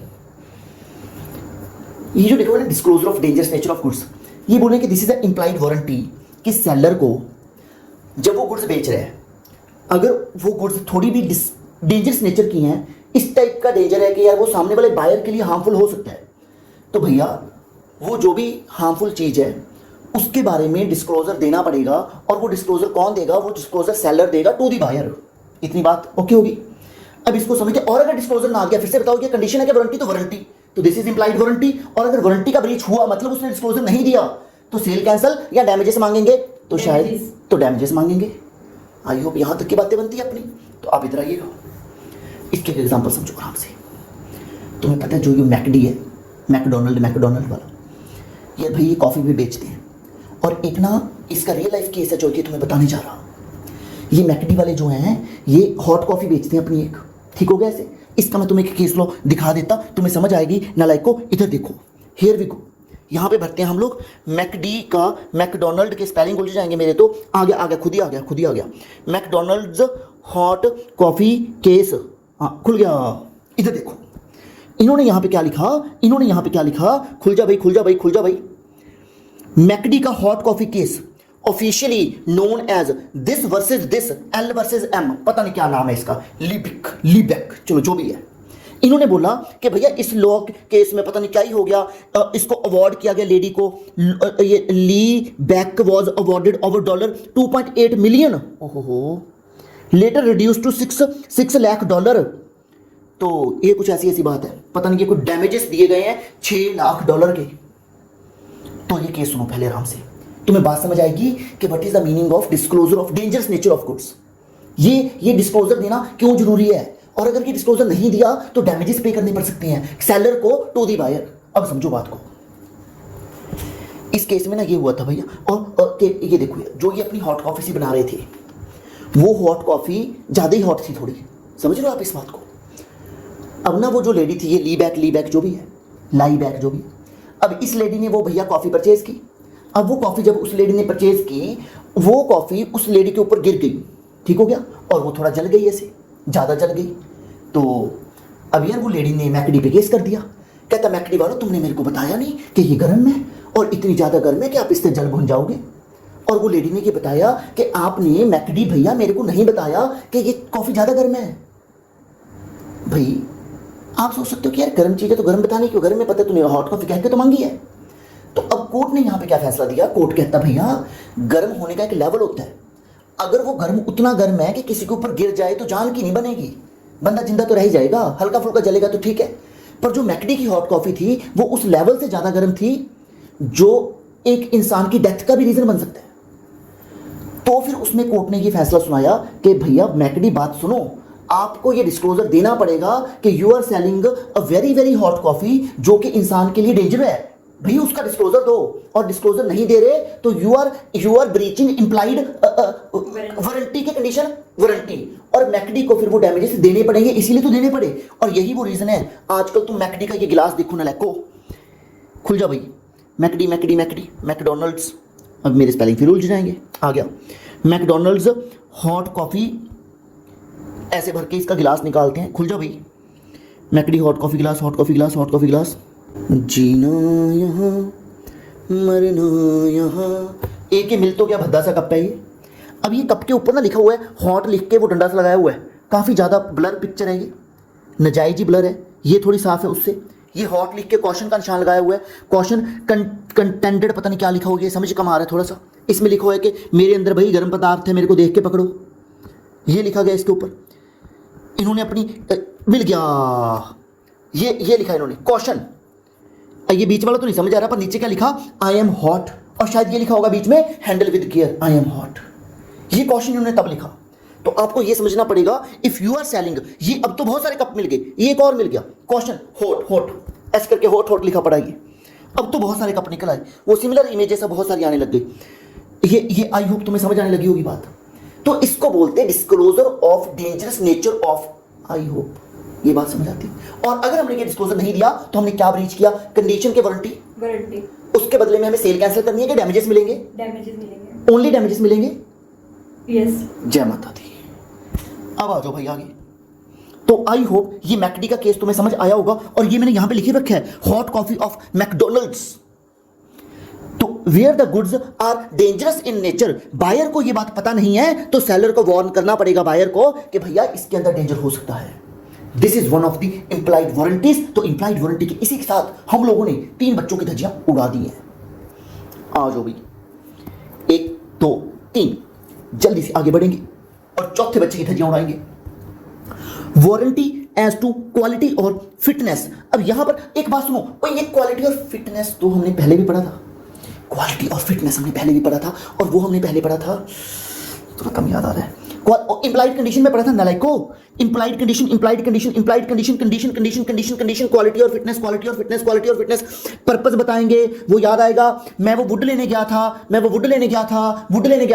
तंदूर के लिए, याद आ गया होगा, ठीक याद आ गया। यहां पे हमने पढ़ा था क्वालिटी और फिटनेस, पर ये क्वालिटी और फिटनेस है, पर्पस बताएंगे, सेलर को बताएंगे, उस सेलर को बताएंगे जो वही गुड्स बेच रहा है, और उस सेलर की स्किल पर हम ट्रस्ट कर रहे हैं, कुछ याद आएगा। अब इधर सुनो मेरी बात, तुम आओ मेरे साथ। Warranty as to quality of fitness by the usage of trade, यहां पर भी लिखा गया है by usage of trade, by usage of trade, by usage of trade. मैं तो अटकी गया था यहां पे, अब आगे बढ़ूंगा। देखो इसके एक बेसिक एग्जांपल पकड़ते हैं। हाँ, दिमाग में एक चतुर एग्जांपल आइए, इधर दिमाग जोड़िएगा और सुनिएगा, तुम्हें मस्त मजा आएगा। यार मैंने ऐसी मतलब अपने लिए ना मतलब टी शर्ट लेने गया, चलो ठीक है, बेसिक बात, basic example, T shirt goods है, इसकी सेल ऑफ गुड्स एक्ट में आएगी तो ठीक है। तो मैं टी शर्ट लेने गया, तो मैंने उस भाई साहब को बोला, मैंने कहा भाई साहब एल साइज दे दो, ठीक हो गया, बराबर है क्या? और उन्होंने मेरे को जो एल साइज दिया बराबर, उसमें तो आप चाहे मेरे जैसे 3 बंदे फिट कर लो भाई, समझ आती है बात। उन्होंने मेरे को एल साइज ऐसे दे दिया, तो मैंने उनको बोला, मैं भाई ये कौन सा एल साइज है? कहते हमारे यहाँ पे एल इतना ही होता है। मैंने कहा ये क्या बात बनी? गारमेंट इंडस्ट्री में जो ये रेडीमेड कपड़े बनते हैं, इसमें L size, M size, XL size, ये एज पर दी ट्रेड के जो यूसेज चलते हैं उसके मुताबिक इनका एक स्टैंडर्ड साइज है कि एल साइज लगभग इतना होता है, एम लगभग इतना होता है, एक्सएल इतना होता है, इसके एक स्टैंडर्ड साइज है ना भाई। तुम्हारा ब्रांड भी उस एल साइज के नियर डियर ही होगा। हाँ, 19-21 का हल्का फुल्का डिफरेंस हो सकता है, उसकी फिटिंग करवाने के लिए, ऑल्ट्रेशन करवाने के लिए डैमेजेस सेटल हो सकते हैं, पर ये थोड़ी है कि हमारा एल इतना होता है। ये क्या बात बनी? तो अब एक मिनट के लिए इधर समझो मेरी बात को। इन्होंने क्या लिखा यहाँ पे, वारंटी एज टू क्वालिटी और fitness by the usage of trade. एक बार फिर से मेरे को ये बताओ, हम ये इंप्लाइड पढ़ रहे हैं कि एक्सप्रेस पढ़ रहे हैं? हम पढ़ रहे हैं इंप्लाइड, हम पढ़ रहे हैं इम्प्लाइड, ठीक है। वारंटी पढ़ रहे हैं कि कंडीशन पढ़ रहे हैं? वारंटी। तो मतलब ये बताने की जरूरत तो नहीं है ना कि ये होना चाहिए, नहीं, इंप्लाइड है, तो मतलब ये मान के चलेंगे कि यही होगा। और यहां पर हम ये मान के चलेंगे कि जो उस ट्रेड के जो यूसेज हैं, जो उस ट्रेड में चलता है, उसके मुताबिक चीज की क्वालिटी और फिटनेस होगी। ये क्वालिटी फिटनेस पर्पस वाली नहीं है, ये यूसेज ऑफ ट्रेड वाली है भाई, कि उस ट्रेड में जो चलता है चीज की क्वालिटी उसके मुताबिक होगी, ये मान के चल रहे हैं। और अगर नहीं है तो भाई उसको ठीक करवा के दे दो, उसको ठीक करवा के दो, उसको अल्ट्रेशन करवा के दो, उसके जो डैमेजेस हैं वो पे करो। This is very simple. तो क्वालिटी और fitness as per the usage of trade, quality और fitness as per the usage of trade. अब इसके एक बेसिक एग्जांपल पकड़ते हैं, इधर देखो, ध्यान से देखो, यहां पे मैंने क्या लिखा, पहले वो पढ़ लो। इंप्लाइड वारंटी क्या चीज की है? क्वालिटी और fitness for a particular purpose में be attached by the usage of trade. उस ट्रेड के जो चलते हैं रिवाज हैं, जहां उस ट्रेड में जो चलता है उसमें भी कुछ चीजें अटैच की हो सकती हैं विद रिस्पेक्ट टू क्वालिटी और फिटनेस, जो कि इंप्लाइड वारंटी है, वो बताने की जरूरत नहीं है, वो मान के चलेंगे कि वो होगा। तो कोई भी ब्रांड अगर कपड़े बना रहा है, कोई भी ब्रांड अगर ये बोल के कपड़े बना रहा है कि एल साइज है, एक्सएल साइज है, ये साइज है, वो साइज है, तो as per the trade usage बनेगा। ये बताना नहीं है कि इंप्लाइड है। आप यहां तक पहुंच पा रहे हो? अब इधर सुनिएगा, आराम से आइएगा। और हाँ, एज अ बायर भी इस बात को समझो, अगर वो 19-21 का डिफरेंस है तो हम ये सेल कैंसिल नहीं कर सकते। हम ये नहीं कह सकते कि वापस ले लो। हम मैक्सिमम ये कह सकते हैं कि सर जी ऑल्ट्रेशन करवा दो, इसके डैमेजेस दे देंगे, मतलब सॉरी इसके डैमेजेस पे कर दो। मतलब आप समझ रहे हो बात को? ये लिखना चाह रहे हैं इंप्लाइड वारंटी है, नॉट इंप्लाइड कंडीशन। और कंडीशन तो वो थी जहां पे हमने पर्पस बताया था। अब इसके एग्जांपल देखो मैंने क्या लिखी है। रेडीमेड गारमेंट बिजनेस में it is implied by the usage of trade that garment shall be reasonably fit on the buyer. Garment shall be reasonably fit on the buyer. और अगर 19-21 का डिफरेंस है तो क्या हम सेल कैंसिल करेंगे और ये बोलेंगे कि ले जाओ उठा के? नहीं। हम क्या कर सकते हैं? मैक्सिमम डैमेजेस मांग सकते हैं for the purpose of alteration and all. उम्मीद करता आप सब बच्चों को ये चारों बच्चे ऑफ इंप्लाइड वारंटी भी समझ आए होंगे। इसी के साथ इंप्लाइड वारंटी समाप्त, इंप्लाइड कंडीशन भी समाप्त, और कंडीशन और वारंटी जो था हमारा, इसका मेन तुम्हें मीनिंग भी समाप्त। और उम्मीद करता तुम्हें यहां तक तो याद होगा। कंडीशन की वर्डिंग एक बार फिर से हो जाए। कंडीशन में हमने क्या बोला था? Condition is a stipulation essential के collateral, condition is a stipulation essential to the main purpose of the contract. और कॉन्ट्रैक्ट बनाने के लिए कंडीशन होना जरूरी है। कंडीशन होगी फुलफिल तभी कॉन्ट्रैक्ट फॉर्म हो पाएगा। और वारंटी में क्या था? वारंटी इज स्टिपुलेशन एसेंशियल नहीं, collateral to the main purpose of the contract. और याद है वो सेल हुई है तो वारंटी दी है, तो गारंटी देना इज वारंटी। आई होप तुम यहां तक बिल्कुल पहुंच पा रहे हो। अब हम थोड़ा सा आगे बढ़ेंगे। जय माता दी। तब तक के लिए पानी तुम भी पी लो, मैं भी पीता हूं।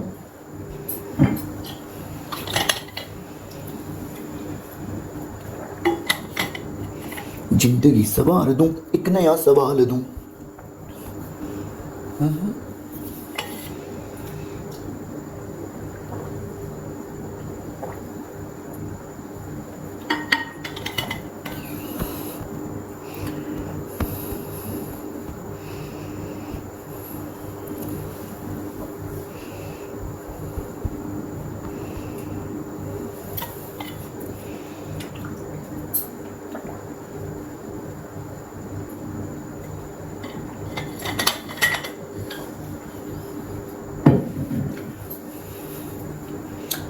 अब हम नेक्स्ट आगे बढ़ेंगे, नेक्स्ट आगे बढ़ेंगे।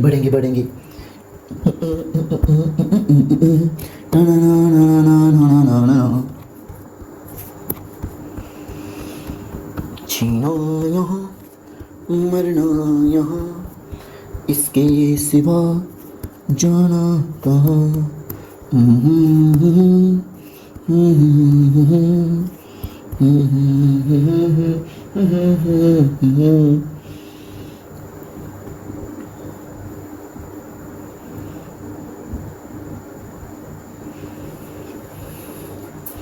आई होप यहाँ तक की बातें तुम्हें समझ भी आई होंगी और काफ़ी हद तक याद भी हो गई होंगी। एक बार क्विकली फिर से अगर सुनोगे तो कंडीशन भी याद है, वारंटी भी याद है। इंप्लाइड कंडीशन के कितने बच्चे थे वो थोड़े बच्चे एक बार रिकॉल कर लें ऐसे। एक तो था टाइटल, एक था सैंपल, एक था डिस्क्रिप्शन, एक था सैंपल एंड डिस्क्रिप्शन। अगले बच्चे का नाम था वो भूल गया, क्वालिटी और fitness, but usage of trade वहाँ पे नहीं हो लिखा। उसके बाद था मर्चेंटेबिलिटी, उसके बाद था होलसमनेस। तो कंडीशन के टोटल 7 बच्चे और वारंटी के टोटल 4 बच्चे। पहला बच्चा अनडिस्टर्ब्ड पोजेशन, टोयोटा का एयर बैग। आगे बढ़ो। अगला बच्चा था disclosure of dangerous nature of goods, McD, hot coffee. आगे बढ़ो। नेक्स्ट था वो क्वालिटी और fitness as per the usage of trade, T shirt का साइज LM, टेंटना है। आगे बढ़ो। इसके बाद एक बच्चा वो रह गया यार, वो कौन सा छोड़ दिया? ओ भाई वो गंदा सा वर्ड था, encumbrance. Warranty as to non existence of encumbrance और एग्जिस्टेंस ऑफ नो एनकम्बरेंस। कोई भी पुराना कर्जा नहीं होना मांगता, कुछ याद आएगा? ठीक है, तो आई होप अब हम लोग आगे बढ़ सकते हैं। तो आइएगा साथ में मिलके धज्जियां उड़ाएंगे। अब जो तुम्हारा नेक्स्ट इसके अंदर टॉपिक है वो ऐसे बहुत ही प्यारा टॉपिक है। मतलब इन्होंने ये बोला है इस टॉपिक में, ये कहते क्या कभी एक बार फिर से बता दो, अगर कंडीशन का ब्रीच होगा तो 2 काम होंगे, एक तो सेल कैंसिल होगी, दूसरे हम डैमेजेस मांगेंगे, और अगर वारंटी का ब्रीच होगा तो हम ओनली डैमेजेस मांगेंगे। ठीक हो वैसे? ऐसा कुछ ही था, बढ़िया बात है। तो इन्होंने ये बोला है कि क्या कभी ऐसा हो सकता है कि कंडीशन को हम लोग वारंटी मान के ट्रीट कर लें। फिर से आ जाओ, क्या कभी ऐसा हो सकता है कि कंडीशन को हम लोग वारंटी मान के ट्रीट कर लें? क्या कभी ऐसा हो सकता है कंडीशन को हम लोग वारंटी मान के ट्रीट कर लें? ठीक है, कंडीशन को हम लोग वारंटी मान के ट्रीट कर लें, क्या कभी ऐसा हो सकता है? तो इसके 4 केस हैं और this is most important area theory question आने के लिए, 4 मार्क्स के लिए। इसको बाय हार्ट याद करेंगे और बाय हार्ट समझेंगे। तो आइएगा सारे बच्चे मिलके, कब कब कंडीशन को वारंटी माना जा सकता है? देखो एक बेसिक एग्जांपल देता तुम्हें। तुम्हें याद है वो अपने रेफ्रिजरेटर जो मंगवाया था, वो ग्रे कलर का मंगवाया था, तुम्हें याद आया ना वो? हाँ। तो मैंने ना भाई दुकानदार को बोला, मैंने कहा यार ग्रे कलर का रेफ्रिजरेटर भेज दो भैया। ग्रे कलर का रेफ्रिजरेटर उससे मंगवाया और ना भाई वो उसने रिक्शे पे जो रेफ्रिजरेटर भेजा, ठीक हो गया। अब मेरे को बताओ, colour of the fridge, colour of the refrigerator, वो कंडीशन है कि वारंटी है? कंडीशन है, वो तो कंडीशन है कि भाई यही चाहिए, अगर यही कलर होगा तभी सेल होगी, एसेंशियल है वो कलर होना, तभी तो सेल हो पाएगी, मेन पर्पस के लिए वो कलर एसेंशियल है। तो हमने उनसे क्या बोला कि भैया ये कलर, इसी कलर का रेफ्रिजरेटर हमें भेज दो। अब उस बंदे ने मान लो हमें अदर देन ग्रे कोई ब्लैक कलर भेज दिया, कोई भी कलर लगा लो, ठीक है, उसने ब्लैक कलर हमारे घर पे भेजा। अब जब ब्लैक कलर घर पे आया तो घर पे सारे लोग देख के कहते यार ये भी ठीक ही लग रहा है, ये भी ठीक लग रहा है, हाँ ये भी ठीक लग रहा है, ये भी ठीक लग रहा है। तो सारे कहते यही रख लो, वो खुद ही कहते ये रख लो, बायर खुद ही कहता कि रख लो। और बायर ने साथ के साथ सेलर को कॉल किया और बोला कि चल ठीक है यार, ओ भाई वैसे तो तू है नहीं बंदा काम का यार, ओ भाई जब तेरे को ग्रे बोला है भाई ये ब्लैक है यार, भाई तुम्हें यार तुम्हारे घर पे ऐसा होता है क्या ग्रे, तो ये ब्लैक कलर है। हमने उसको 4 बातें सुनाई पर हमने एंड पे क्या बोला, चल छोड़ यार रख, ठीक है यार कोई दिक्कत नहीं, हमने रख लिया, यही रख लिया। हमने ना उस बंदे से कोई डैमेजेस मांगे हैं, हमने ना उस बंदे से कोई चीज़ मांगी ना करी, पर हमने उस कंडीशन को खुद ही वारंटी मान के दिया, लेट छोड़ भाई तू, कोई दिक्कत वाली बात नहीं, छोड़ दे रहने दे बात को, बस ठीक है, हमने रख ली चीज़, बस ठीक है। तो मैं याद है वो हमने पेपर रिम मंगवाया था, पेपर का रिम अगर आएगा तो नॉर्मल बात है कि पेपर वाइट कलर में आएगा, पर मान लो अगर सेलर ने वाइट की जगह पर मान लो ब्लू कलर के पेजेस भेज दिए, पिंक कलर के पेजेस भेज दिए, और हमने कहा चल छोड़ यार तो भाई भर भेजा, हमने रख लिया, यही रिम रख लिया, तो हमने अपनी मर्जी से रख लिया ना वो।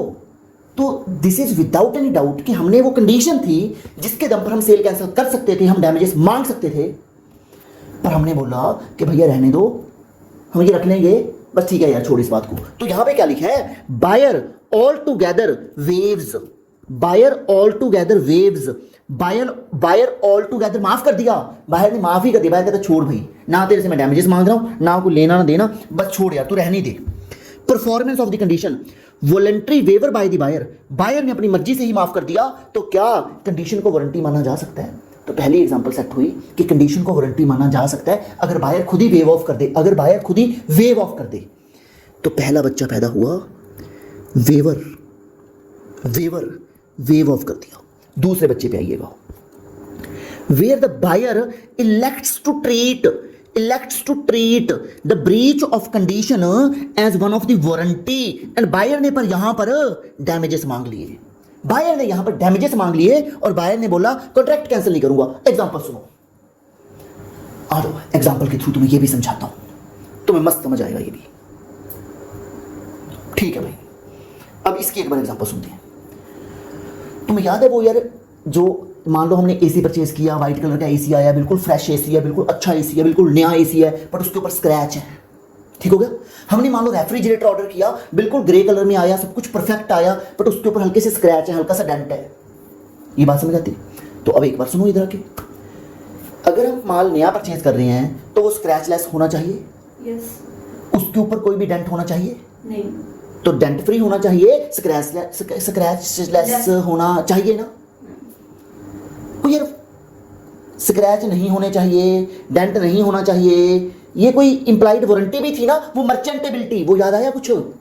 ये कंडीशन है भाई, ये इंप्लाइड कंडीशन थी, कंडीशन एज टू मर्चेंटेबिलिटी, वो सेलेबिलिटी, कि भाई मेरे को फ्रेश पीस चाहिए, मैं वापस तो कर सकता हूँ क्या लीगली मैं ये कर सकता हूँ कि सर ये स्क्रैच वाला पीस वापस ले जाओ और मेरे को नया पीस देके जाओ, कर सकते हैं।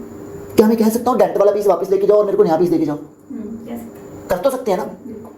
फिर हम लोगों ने ना घर पे बैठ के एक बात की, हमने घर पे बैठ के ये बात की कि डेंट दिख तो रहा नहीं है, तो साइड पे, स्क्रैच खास तो नहीं दिख रहे है, तो साइड पे।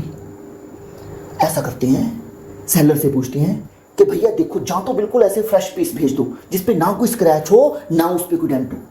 नहीं फिर देखो जी, देखो भाई हमने सेलर से सीधी बात की कि देखो अगर आपको हम बोल रहे हैं कि नया पीस भेजो तो आपको भेजना तो पड़ेगा लीगली, आपको भेजना तो पड़ेगा लीगली। रिक्शे का फिर से किराया लगेगा, वो भी आपको देना पड़ेगा। रिक्शे वाला 200-300 आपसे लेके जाएगा, फिर से ये पीस लेके जाओगे, उसको दे के जाओगे। आप एक बात करो, ये डेंट वाला पीस रख लेंगे, ये स्क्रैच वाला पीस ही रख लेंगे, बताओ कितने पैसे कम करोगे? वेरी गुड, बहुत बढ़िया। हम सीधा उससे पूछ रहे हैं कि भैया आप ही बता दो कितने पैसे कम करोगे। हम यही पीस रख लेते हैं। तो हमने स्क्रैचलेस, डेंटलेस जो कि एक कंडीशन थी, उसको हमने मर्चेंटेबिलिटी की कंडीशन को हमने वारंटी कंसीडर करके सिर्फ डैमेजेस पे बात टाल दी, हमने सेल को कैंसिल नहीं किया। तो हमने इस बार वेव ऑफ नहीं की कंडीशन, ना जी ना। हमने बोला कि कंडीशन माफ तो नहीं कर रहे, हम तेरी कंडीशन को ट्रीट कर लेते हैं वारंटी और भाई डैमेजेस दे दे, जो तू कम करेगा 4 पैसे, कोई 1000, 500, 700 जो कम करेगा कर दे, ऐसी की तैसी। स्क्रैच तो हमें दिखने तभी बंद हो जाएंगे, 500 रुपये एक बार दे दे, 500-700 कम कर दे, स्क्रैच दिखने बंद हो जाएंगे। तो ट्राई टू अंडरस्टैंड, हमने क्या किया, इलेक्ट किया, हमने ये चूज किया कि हम ट्रीट करेंगे कंडीशन को as a breach of warranty और उसके बदले में ओनली डैमेजेस खाएंगे। जय माता दी। आगे बढ़ते हैं। ये हम पढ़ क्या रहे हैं, ये हम पढ़ क्या रहे हैं, टॉपिक क्या पढ़ रहे हैं, कब कब कंडीशन को वारंटी कहेंगे, कब कब कंडीशन को वारंटी कहेंगे, और सेल कैंसिल ना करके हम ओनली डैमेजेस की बात कर लेंगे, जहां बस ऑल टुगेदर उसकी परफॉर्मेंस को वेव ऑफ ही कर देंगे कि छोड़ भाई तू कंडीशन का तेरे बस का नहीं है, तू रहने दे बस, तू ठीक है यार हमने रख लिया माल। तो शायद ऐसी कुछ बातें हैं ये। अब आइएगा तीसरे बच्चे की तरफ बढ़ेंगे। कॉन्ट्रैक्ट इज नॉन सेवरेबल, नॉन सेवरेबल, पता नहीं क्या इंग्लिश लिखी हुई है ये, ऐसी की तैसी इंग्लिश की। इधर आइएगा, एक बेसिक भाषा में इसको समझने की कोशिश करेंगे। भाई देखो इसके ना एक मस्त वाला एग्जांपल है, इधर सुनिएगा। हम उधर चलते हैं, क्यों खुल जा भाई, खुल गया। हाँ देखो ये ना भाई हम लोग ये घर के ऊपर ना ऐसे छत डाल रहे थे, घर के ऊपर छत डाल रहे थे, हम लोग घर की छत डाल रहे थे। ये छत समझते तुम लोग, लेंटर छत कैसे लिखूंगा, छत, चलो ठीक है छत। हाँ। घर की ये ऐसे छत डाल रहे थे हम, ठीक है, लेंटर डाल रहे थे। इसमें अब भैया सीमेंट भी लगता है, इसमें अब बजरी भी लगेगी, बजरी, चलो ठीक है। इसमें रेता भी लगेगा, रेता ही बोलते हैं हम तो भैया उसको, रेता। इसमें ऐसे आयरन भी लगेगा, आयरन ऐसे, ये भी लगेगा, ठीक है ऐसे, और ये ऐसे काफ़ी कुछ लगेगा, तो लगेगा, चलो ठीक है। अब ना अब एक बात सुनिएगा मेरी। हमने ना ये जो शॉपकीपर है, हमने इनको बोला ये सीमेंट बेचते हैं अंकल जी, ये सीमेंट के सेलर है, ये है बायर। बायर ने इस सीमेंट के सेलर को बोला कि भैया वाटरप्रूफ सीमेंट भेज दो छत के लिए, और इस शॉपकीपर ने नॉर्मल सीमेंट भेज दिया छत के लिए।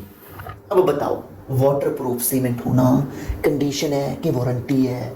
कंडीशन है कि वाटरप्रूफ होगा, बताओ ना, कंडीशन है कि वारंटी है? कंडीशन। वाटरप्रूफ होना चाहिए था कि नहीं होना चाहिए था? होना चाहिए था। अब उसने कौन सा भेज दिया, नॉर्मल सीमेंट। अब मेरी बात को समझो आराम से। अब भाई हम तो वहां पे बायर जो था वो तो उस छत पर, छत जब डल रही थी वहां पे था नहीं। अब यहां पर थे सारे के सारे मिस्त्री अंकल, लेबर थी यहां पे सारी। इन्होंने क्या किया, सीमेंट खोलकर, रेता बजरी खोलकर सब कुछ आपस में मिक्स किया, इसमें पानी डाला और इसको छत के ऊपर डालना शुरू कर दिया। ये छत बननी शुरू हो गई और काफी हद तक छत बन गई।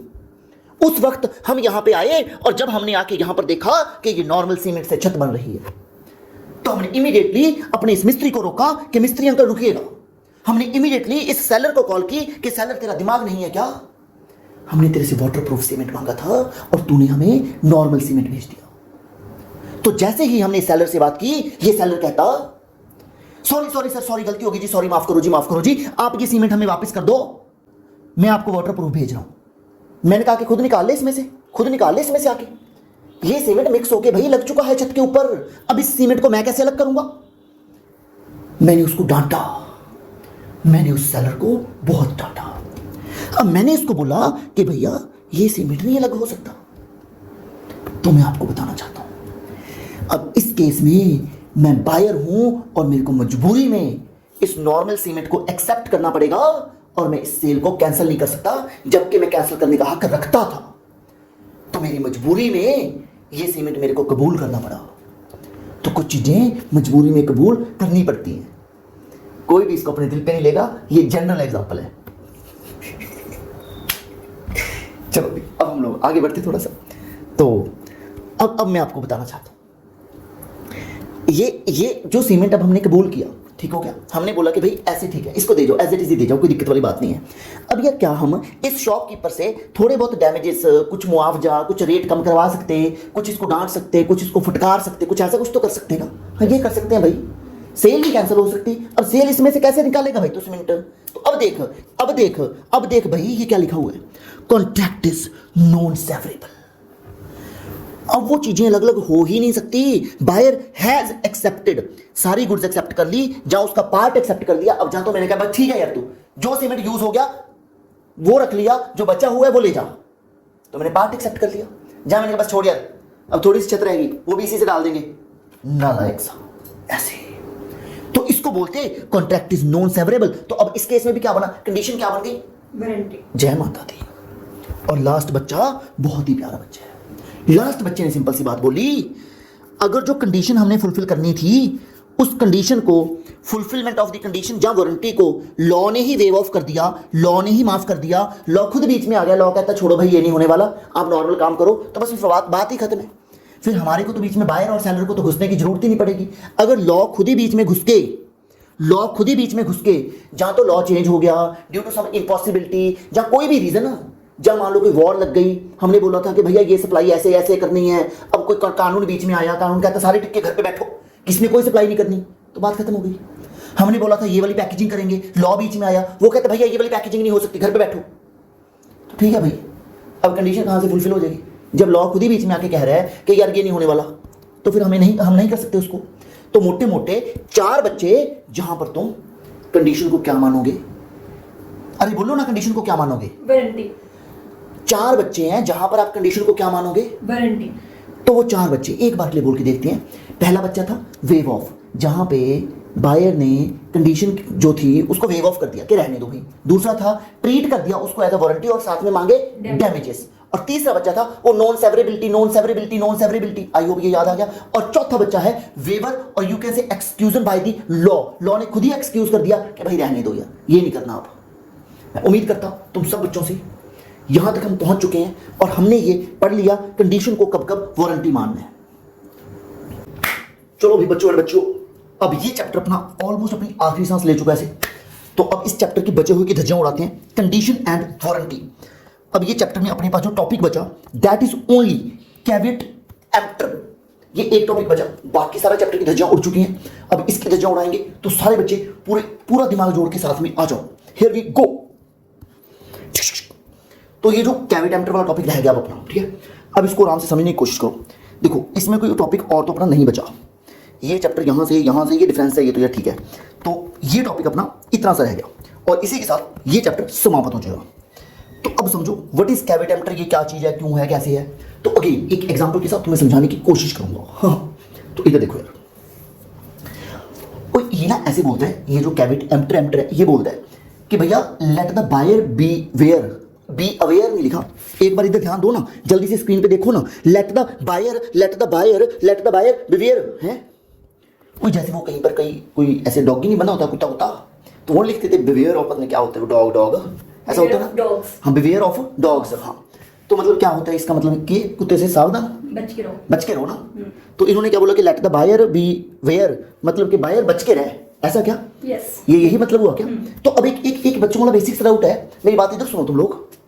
कोई इन्होंने ना ये बोला है कि बायर भैया ये जो हम आपको सोगा पढ़ा रहे हैं, ये जो कंडीशन एंड वारंटी बोल रहे हैं, हम बोल रहे हैं कि अगर कंडीशन का ब्रीच हुआ तो भैया सेल भी कैंसिल हो सकती है और डैमेजेस भी मांगेगा, कौन मांगेगा? बायर मांगेगा। और अगर वारंटी का ब्रीच हुआ तो डैमेजेस मांगेगा, कौन मांगेगा? बायर मांगेगा। ये बात ओके हो गई है? अब हम ये बोल रहे हैं बायर को कि बायर बहुत हुआ तेरा यार, हर बार तू ही मांगेगा क्या? भाई बायर तेरी भी तो कुछ जिम्मेवारी बनती है, ये थोड़ी कि मुंह उठा के तो कुछ भी खरीद के ले आएगा और फिर सैलरी पे चढ़ जाएगा। भाई तेरी खुद की भी तो कुछ जिम्मेदारी बनती है, तुझे खुद को भी तो सावधान रहना है। ये बेवकूफ़ों की तरह थोड़ी परचेज करनी है, तू कभी कुछ भी परचेज करके लेके आएगा। तो बायर भैया आपको खुद को भी बिवेयर, ऐसे कुछ बिवेयर, हाँ बिवेयर जो भी है वो, लेट द बायर बिवेयर ऐसा करके कि बायर भैया जागो, ग्राहक जागो, बायर भैया आप भी सावधान रहो। ये बोल रहे हैं ये कैविटेम्टर। अब मेरी बात समझो, अगर कभी मान के चलो ओपन डिस्प्ले में माल पड़ा है, ओपन डिस्प्ले में मान लो रिलायंस में माल पड़ा है ऑलरेडी, ठीक है, रिलायंस है मोटा भाई, स्मार्ट पॉइंट्स पड़े हैं, कहीं पे ऐसे सेल्फ सर्विस स्टोर नहीं होते, खुद ही जाओ टोकरी लेके जाओ माल भर के लेके आओ, वो वाली बात कर रहा हूं। अब वहां पे शेल्फ पे इतना सारा सामान पड़ा है, तुमने अपनी मर्जी से तुम वहां पे गए, तुमने सामान को पिक किया, तुमने खुद ही उसको टोकरी में भरा, खुद ही उसकी बिलिंग करवाई, खुद ही घर पे लेके आ गए, खुद ही उसको खा लिया, खुद ही उसको लगा लिया, खुद ही उसको पी लिया, फिर खुद ही उससे परेशान हुई जा रहे हो, तो भाई तो इसमें मोटा भाई की क्या गलती है, इसमें सेलर की क्या गलती है? अगर ओपन डिस्प्ले में माल पड़ा है तो हमारी सिलेक्शन के लिए सेलर थोड़ी जिम्मेवार होगा, ये तो हमें देखना है कि हमें क्या उठाना है क्या नहीं उठाना, क्या लेकर आना है क्या नहीं लेकर आना, वो चीज़ हमारे पर्पस के अकॉर्डिंग है भी या नहीं है। आप समझ रहे हो इस बात को? तो इधर देखो क्या लिखा हुआ है, ये बोलता कहता भाई जब जब सेलर डिस्प्ले करेगा their goods in the open market, आप समझ रहे हो, it is for the buyer to make a proper selection और चॉइस ऑफ द गुड्स। ये कैविटेम्टर बोलता है कि बायर भैया तूने खुद ने चॉइस करनी है और वो तेरी जिम्मेवारी है बायर, उसमें सेलर पे मत चढ़ जाइए कल को। और ये बोलता if the goods turn out to be defective then buyer can not hold seller liable. तो यार जो चीज हम देखकर सही उठा सकते हैं तो वो हमें सही उठानी है ना, कल को सेलर पे थोड़ी चढ़ जाओगे तुम लोग। तो ये बोल रहा है कि कैविटेम्टर कहता कि बायर भैया अब आपकी जिम्मेवारी है, आपको चीजें सही पिक करनी है। तो ये क्या कहता, seller is in no way responsible for the bad selection of the buyer. अगर बैड सिलेक्शन बायर करेगा तो फिर सेलर जिम्मेवार नहीं है। तो आई होप तुम लोगों को ये वाला कॉन्सेप्ट बेसिक लेवल पे तो समझ आया, ठीक होगी बात। अब यार भैया मतलब कहने का कि बायर जी आप जिम्मेवार हो, सेलर को आप कुछ नहीं कह सकते, सेलर पे नहीं आप चिल्ला सकते। ये एक चीज बताओ ना, कैविटेम्टर सेलर के फेवर में काम कर रहे हैं कि सेलर के अगेंस्ट? फेवर में, सेलर के फेवर में काम कर रहे हैं। और ये किसको कह रहा है, जिम्मेवारी किसकी लगा रहा है? बायर की। तो कैविटेम्टर बायर की जिम्मेवारी लगा रहा है, सेलर के फेवर में काम कर रहे हैं। तो ठीक लग रही है बात। अब ना इन्होंने क्या बोला, कहते इसकी कुछ एक्सेप्शंस हैं। ओ एक कॉमन सेंस दो ना, एक्सेप्शन है तो इसका मतलब किसके फेवर में होगा किसके अगेंस्ट होगा, तो मारो।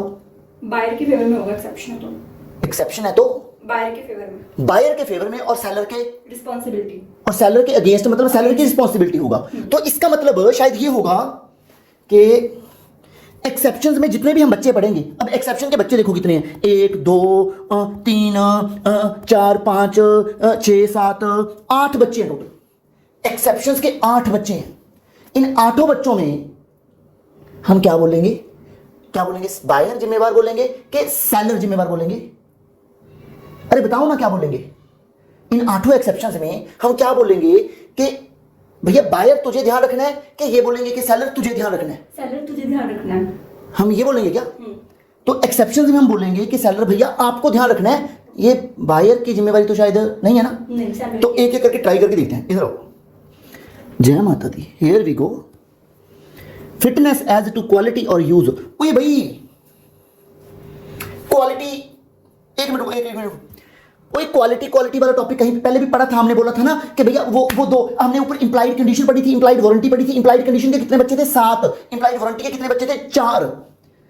यार ऊपर हमने कंडीशन एज टू क्वालिटी और फिटनेस, याद आता? कंडीशन एज टू क्वालिटी और फिटनेस। फिर एक पढ़ा था क्वालिटी और fitness as per the usage of trade, कुछ याद आया? और यूसेज ऑफ ट्रेड वाला तो उधर था, वारंटी में कंडीशन में था वो। अरे बोलो ना नलायक को, वो यूसेज ऑफ ट्रेड शायद मेरे को लगता है, पक्का नहीं याद आ रहा, नलायक स्टूडेंट है मेरे पास। तो जो तुम्हारा वो था मर्चेंटेबिलिटी, याद है तेरे को नलायक? ओके, तो जो यहां पर अपने पास यूसेज ऑफ ट्रेड था, ठीक, नो प्रॉब्लम है। तो जो यूसेज ऑफ ट्रेड था वो शायद वारंटी में था, और जो क्वालिटी और फिटनेस था other than usage of trade वाला, वो शायद उधर था अपना कंडीशन में। और कंडीशन वाले क्वालिटी और फिटनेस में हम क्या बोलते थे? पर्पस बता दिया, सेलर को हमने पर्पस बता दिया। तो अब सेलर की जिम्मेवारी हमारी थोड़ी है। तुम्हें याद है वो मैं अपने लिए वो वुड परचेज करने गया था, तंदूर वाली लकड़, तो वो याद आ गया? हाँ। और यूसेज ऑफ ट्रेड में याद है वो टी शर्ट लेने गया था, एल साइज एम साइज, तो वो मेरी थोड़ी जिम्मेवारी है, वो भाई उसकी जिम्मेवारी है ना। ऐसे थोड़ी तो कि हमारे यहाँ तो इतना बड़ा ही होता है। ये हाँ याद तो आ गया, ठीक है। अब एक चीज इतनी सी बताओ मेरे को, हे नालायक को, फिटनेस एज टू क्वालिटी और यूज। अब ये क्या कहना चाह रहे हैं? कहते देखो ना यार, अब ये तुमने ऊपर क्या पढ़ा था, फिर से एक बार बोलो। दिमाग में चीजों को बसाया करो, एक बार में चीजें दिमाग में फिट हो जानी चाहिए। इतने मोटे दिमाग थोड़ी है, इंसानी दिमाग है तुम्हारे, फिर भी इन्होंने क्या बोला यहाँ पे कि ये कैविट एम्प्टर में क्या बोल रहे हैं, बायर तुझे ध्यान रखना है, बायर तुझे सावधान रहना है। इसकी एक्सेप्शन में क्या बोलेंगे, बायर मजे कर, सेलर को ध्यान रखना है, बायर तू मजे कर, सेलर को ध्यान रखना है। तो यहां पर एक्सेप्शन में हम यही बोलने वाले हैं कि बायर तू मजे कर, ध्यान यहां पे सेलर को रखना है। तो अब देखो यहां पे पहला बच्चा ये कहना चाह रही है कि अगर बायर ने अपना पर्पज कम्युनिकेट कर दिया टू दी सेलर, ये क्या कह रहे हैं, if buyer has already communicated to the seller particular purpose, अगर मैंने सेलर को जाके पर्पज बता दिया तो अब खुद बताओ बायर जिम्मेवार या सेलर जिम्मेवार, सेलर। पक्की बात है, बायर जिम्मेवार या सेलर जिम्मेवार, सेलर। और अगर सेलर जिम्मेवार है तो फिर बायर वाला वो कैविट एम्प्टर तो नहीं लगेगा कि लगेगा, नहीं लगेगा, एक्सेप्शन है ये, नहीं लगेगा। तो इसका मतलब सेलर जिम्मेवार हो गया, वेरी सिंपल। और इसकी तुम लोगों को नालायकों को एग्जांपल याद है, वो तंदूर वाली, तंदूर के लिए मेरे को वुड चाहिए थी। मैं आप बच्चों को यहां पर एक केस लॉ भी बताना चाहूंगा, ये प्रीस्ट वर्सेस लास्ट, पता नहीं क्या नाम रखते हैं, जो भी नाम है ऐसे ही तैसे, आप इधर समझो बात को। इन्होंने जो भी ये केस लॉ है, इसमें कुछ ऐसा हुआ, मैं एक दुकानदार के पास गया, मैंने उस दुकानदार को कहा कि ये दुकानदार मुझे वो जो पानी गर्म करने वाली थैली नहीं होती, वो वार्म वाटर नहीं, हॉट वाटर, वार्म नहीं, हॉट हाँ, हॉट वाटर बैग, वो प्लास्टिक, ये मतलब समझ गए ना तुम लोग इसे, हाँ वो हाँ बिल्कुल, यार जो वो थैली से होती है। मैंने उसको बोला, मैं भैया ये थैली दे दे, तो वो कहते इसका क्या करोगे, मैंने कहा आपके घर पे होती तो आप क्या करते, वही हम कर लेंगे, तो इसमें हम गर्म पानी भरेंगे, जबकि बनी गर्म पानी के लिए, क्या करोगे, क्या मतलब होता है इसका। तो उसने बोला हाँ ठीक है, वेरी गुड वेरी गुड। तो मैंने उससे वो थाली परचेज की, हमने उसमें गर्म पानी भरा, जैसे ही गर्म पानी भरा वो लीक कर गई और वो गर्म गर्म हो गए हम सारे, तो बहुत ज़्यादा दिक्कत आई जीवन में। तो ओहो क्या ये हंसने वाली बात है, कोई नालायक एक नंबर की, ठीक है। तो अब जीवन में हुआ क्या, ठीक, एक मिनट मैं थोड़ा सा अपने आप को कंट्रोल में रखता हूँ, ठीक है, मैं फिर से शुरू करता हूँ ये, ठीक। वो जीवन में कई बार दिक्कत आ जाती है एक मिनट को, मैं एक बार थोड़ा पानी पी के अपने को वापस लेके आता हूँ।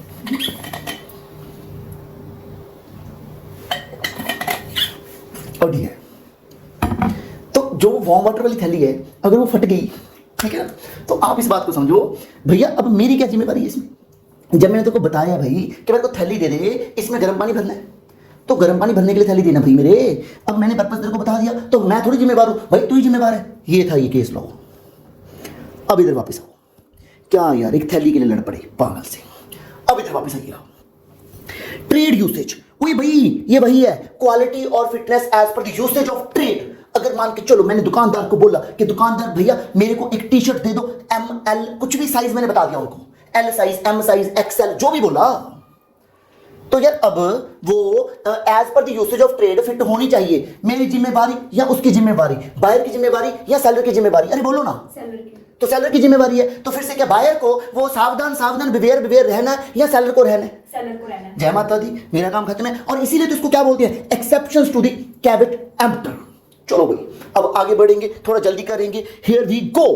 तुम्हें याद है मैंने तुम्हें ऊपर पढ़ाते पढ़ाते एक टॉपिक पे ये बोला था, मैंने कहा जो ये वाला टॉपिक है, ये वाला जो टॉपिक है, ये तुम्हें नीचे पढ़ाऊंगा। ये वो दिन आ गया जब मैं तुम्हें वो टॉपिक पढ़ाऊंगा। यहां पे लिखा है goods purchase under the patent और द ब्रांड नेम, ये मैं तुम्हें पहले याद करवाऊंगा। ऊपर कहां लिखा था, आओ मेरे साथ।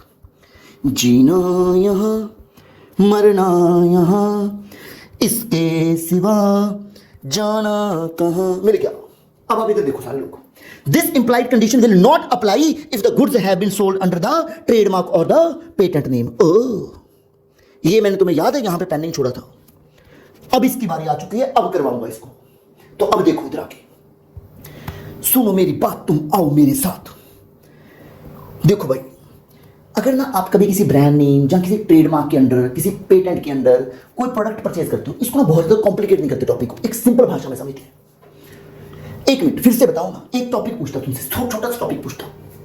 हम ये पढ़ रहे हैं कि बायर जिम्मेवार कि सेलर जिम्मेवार। कैविट एम्प्टर क्या बोलता है, बायर जिम्मेवार। तो बायर को सावधान रहना कि सेलर को रहना, बायर को। पर उसकी एक्सेप्शन क्या बोलती है, कि सेलर रिस्पांसिबल है, सेलर को अवेयर रहना। उसकी एक्सेप्शन बोलती है कि, एक्सेप्शन बोलती, हाँ एक्सेप्शन बोलती है कि बायर को जिम्मेवार नहीं रहना। ये बात ओके होगी। एक बार फिर से आओ, एक बार फिर से आओ। आप लोगों ने देखो इसको थोड़ा सा प्यार से समझना। हाँ अभी जितने से बच्चे हैं हम लोग, छोटे बच्चे, तो उस हिसाब से मैं थोड़ी सी जो बात बोल रहा हूँ एक बार उसको मान लो। अभी क्लेश मत करिए मेरे साथ, ठीक है, आराम से चलो। इधर आओ, हम लोग यहाँ पे ये बोलेंगे ये कैविट एम्प्टर की एक्सेप्शन है, ठीक है। अब थोड़ा सिंसियर होकर सुनो, अब थोड़ा चलो चलो नहीं बचाएंगे, इधर सुनो, पहले प्यार से सुनो, थोड़ा टेक्निकल टॉपिक है, इधर सुनो। कैविट एम्प्टर बोलता है कि बायर भैया यू हैव टू बी सावधान। उसकी एक्सेप्शन बोलती है तुझे सावधान नहीं रहना। एक बार तुम सब ये बोलोगे मेरे साथ, अभी वो सैलरी वाली जिम्मेवारी छोड़ो, इधर आओ मेरे साथ मिलके, तुम ये बोलोगे हम कैविट एम्प्टर में बोलते हैं कि बायर तुझे सावधान रहना है, यहां पे बोलेंगे कि तुझे सावधान नहीं रहना, तुझे सावधान नहीं रहना, तुझे सावधान नहीं रहना, बस इतना बोलेंगे एक बार। अब इस बात को समझो, इधर देखो ये क्या कहना चाह रहे हैं। कोई भी प्रोडक्ट लगा लेते हैं, एक सिंपल भाषा में चलते हैं। मेरे को ना अपने लिए एक डीओ खरीदना था, मैंने सोचा कि कभी कभी नहाता हूं, तो जब नहाना ही कभी कभी है तो डीओ का सहारा लेंगे हम लोग। सीए में तो हम वैसे भी कभी कभी नहाते हैं, तो फिर मैंने कहा कभी कभी नहाते हैं तो डीओ का सहारा लेते हैं। तो फिर मैंने ऐसे फिस खरीद के लेके आया, मैं वो डीओ लेके आया मैं। तो मैंने कोई भी ऐसे ब्रांड नेम देख लिया, मेरे को ज़्यादा तो नहीं इसमें पता, तो कोई ब्रांड नेम अगर आपको पता है तो आप भी बता सकते हो मेरे को। कोई ऐसे, मेरे को तो वो कोबरा पता है, हमारे यहाँ पे मिलती थी, 10 रुपये की शीशी आती है इतनी सी, तो 10 रुपये की शीशी, और भैया दूर से पता चल जाता है कि कोई इंसान आ रहा है। जो कोबरा गाँव में मिलती है या मंडियों में मिलती है ज़्यादातर ऐसे, तो बाकी पता नहीं। तो कोई महंगा सा परफ्यूम तुम्हें पता, तुम बता देना। तो जहाँ फिर मेरे को वो जो एड सी चलती होती थी, वो क्या है, क्या चल रहा है वाला यार, फॉग चल रहा है, हाँ ऐसा वो एक एड सी आती थी, जो उसकी बात कर लेता हूँ। चलो मेरे को नहीं जाता इसका पता है, गोली मारो ऐसे की तैसे। तो मैं देख के मैं चलो ये ब्रांड नेम सा ठीक लग रहा है, इसकी एड भी काफ़ी बार देखी है, ये फॉग करते रहते हैं, एक वो एक्स वाला है, ठीक है। तो वो ऐसे करके 2-4 परफ्यूम से जो चलते रहते हैं, तो मैं वो उठा के ले आया भाई। मैंने कहा चलो ठीक है लगा लेते हैं, क्या ही दिक्कत है इसमें। तो मैंने थोड़ा सा लगा के देखा, उससे स्किन खराब होगी, ठीक हो कैसे, जहाँ मैंने यहाँ पे लगाया तो फिर वो उससे कपड़ा भी खराब हो गया।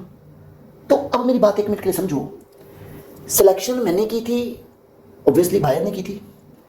अब जब बायर उस ब्रांड नेम पे ट्रस्ट करके सिलेक्शन कर रहा है, तो अब मैं और कितना अवेयर रहूं भाई, मेरे को और कितना सावधान रहना है। अब तो भाई ब्रांड नेम की जिम्मेवारी है, अब मेरी थोड़ी जिम्मेवारी है। मैंने ब्रांड पे ट्रस्ट करके वो प्रोडक्ट उठाया, अब वो मेरी बात समझो एक और। मैंने कहा कि इस बार मैं एक चॉकलेट लेके जाऊंगा और वो चॉकलेट किसी को गिफ्ट करूंगा। किसको गिफ्ट करूंगा ये मत पूछो, पर किसी को गिफ्ट करूंगा। तो मैंने सोचा कि एक चॉकलेट परचेज करता हूँ, तो मैंने कहा चलो अमूल वालों की उठा लेते हैं, थोड़ी सस्ती आ जाएगी। फिर मैंने कहा चलो नहीं अच्छा नहीं लगेगा, तो फिर मैंने डेयरी मिल्क की उठा ली, तो 10 रुपये वाली मैं डेयरी मिल्क ले आया वहाँ से। तो फिर मैंने 10-10 रुपये वाली 2 ले ली, मैंने कहा ठीक लगेगा ये थोड़ा। तो मैंने वो दोनों चॉकलेट गिफ्ट कर दी। उसको जैसे खोला उसके अंदर कुछ था, चॉकलेट के अलावा कुछ और ही था मतलब। तो अब मेरी जिम्मेवारी थोड़ी है, मैंने जो सिलेक्शन की तो मैंने ही है, पर मैंने ब्रांड नेम पे ट्रस्ट करके की है। मेरे को यह था कि कैटेगरी वाले ठीक ही काम करते होंगे, तो अब मेरे को थोड़ी पता है कि उसके अंदर ये क्या भर रखा है। तो ट्राई टू अंडरस्टैंड, अगर आप किसी ब्रांड नेम पे ट्रस्ट करके कोई माल परचेज करते हो तो उसमें जिम्मेवारी आपकी नहीं होती, उस ब्रांड की होती है। तो अब मैं बायर, इसमें क्या बायर के पैकेट खोल के बीच में घुस जाएगा। बायर ने ऊपर ठप्पा लगा देखा, ब्रांड का ठप्पा लगा देखा, तो ब्रांड नेम के विश्वास करके तो मैं खरीद रहा हूं भाई। तो अब इसके अंदर मैं घुस के देखूं क्या? आप समझ लो इस बात को, ये कहना चाह रहे हैं। और इसीलिए ऊपर लिखा था, और यही वो पॉइंट है कि जब आप ब्रांड नेम पर ट्रस्ट करके खरीदते हो, अब इसको पढ़ के देखो एक बार। When the buyer buys a product under a trade name or a brand product, जो भी ब्रांडेड प्रोडक्ट है, seller cannot be held responsible for the usefulness or quality of the product, so there is no implied condition। अब मेरी बात समझना, यहां पर कुछ इंपॉर्टेंट टॉपिक है। Buyer is relying on that brand name। अब इसको थोड़ा सा प्यार से समझना, इधर वापस आइएगा। ये वो पॉइंट है बाय चांस जहां पर आपने ये पॉइंट पढ़ा, जहां पर मैंने तुम्हें बोला था थोड़ा टेक्निकल हो जाओ। लिखा देखो क्या है, seller can not be held responsible. और हम तो क्या पढ़ रहे थे कि अगर एक्सेप्शन है, अगर एक्सेप्शन है तो बायर नहीं, सेलर रिस्पांसिबल है। और यहां पे क्या लिखा है, even a seller is not responsible. और बायर जो है वो ब्रांड नेम पे रिलाई कर रहा है, तो यहां पे सेलर रिस्पॉन्सिबल नहीं है, तो फिर क्या बायर रिस्पॉन्सिबल है क्या? अरे बताओ ना, बायर रिस्पॉन्सिबल हो गया क्या? अब बायर ने ब्रांड नेम पे ट्रस्ट किया और उसके लिए सेलर को भी रिस्पॉन्सिबल नहीं कह रहे, बायर को भी रिस्पॉन्सिबल नहीं कह रहे, क्योंकि तुम तो इसको एक्सेप्शन में पढ़ा रहे हो मेरे को कि एक्सेप्शंस है टू द कैविट एम्प्टर। अब मेरी बात को समझो आराम से, कैविट एम्प्टर की एक्सेप्शन पढ़ा रहे हो तुम मेरे को। अब मेरी बात को समझो, मैंने तुम्हें टेक्निकल पॉइंट क्या बोला था। अगर आप ये बोलते हो कि कैविट एम्प्टर मींस बायर को सावधान रहना है, तो एक्सेप्शन का मतलब है बायर को सावधान नहीं रहना। इतनी बात होगी करते हो।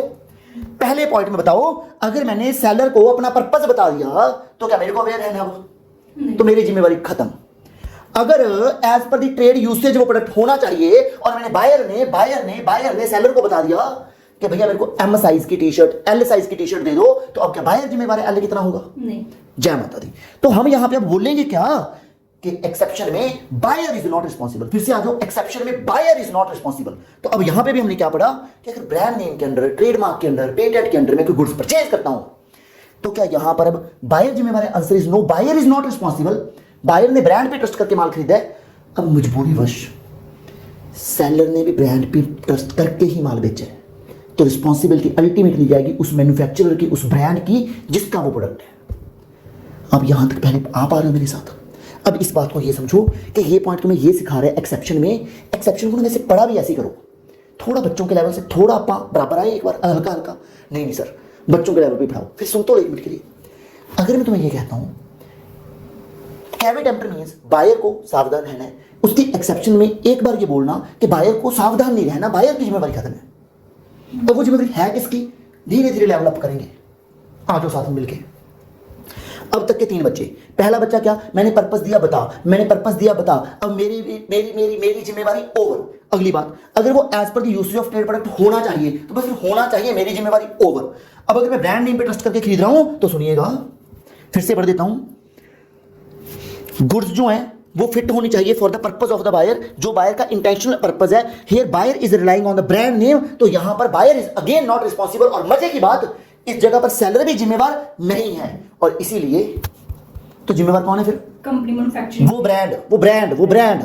तो इसीलिए यहां पर ये इधर सुनो ना, कंडीशन एज टू क्वालिटी और फिटनेस।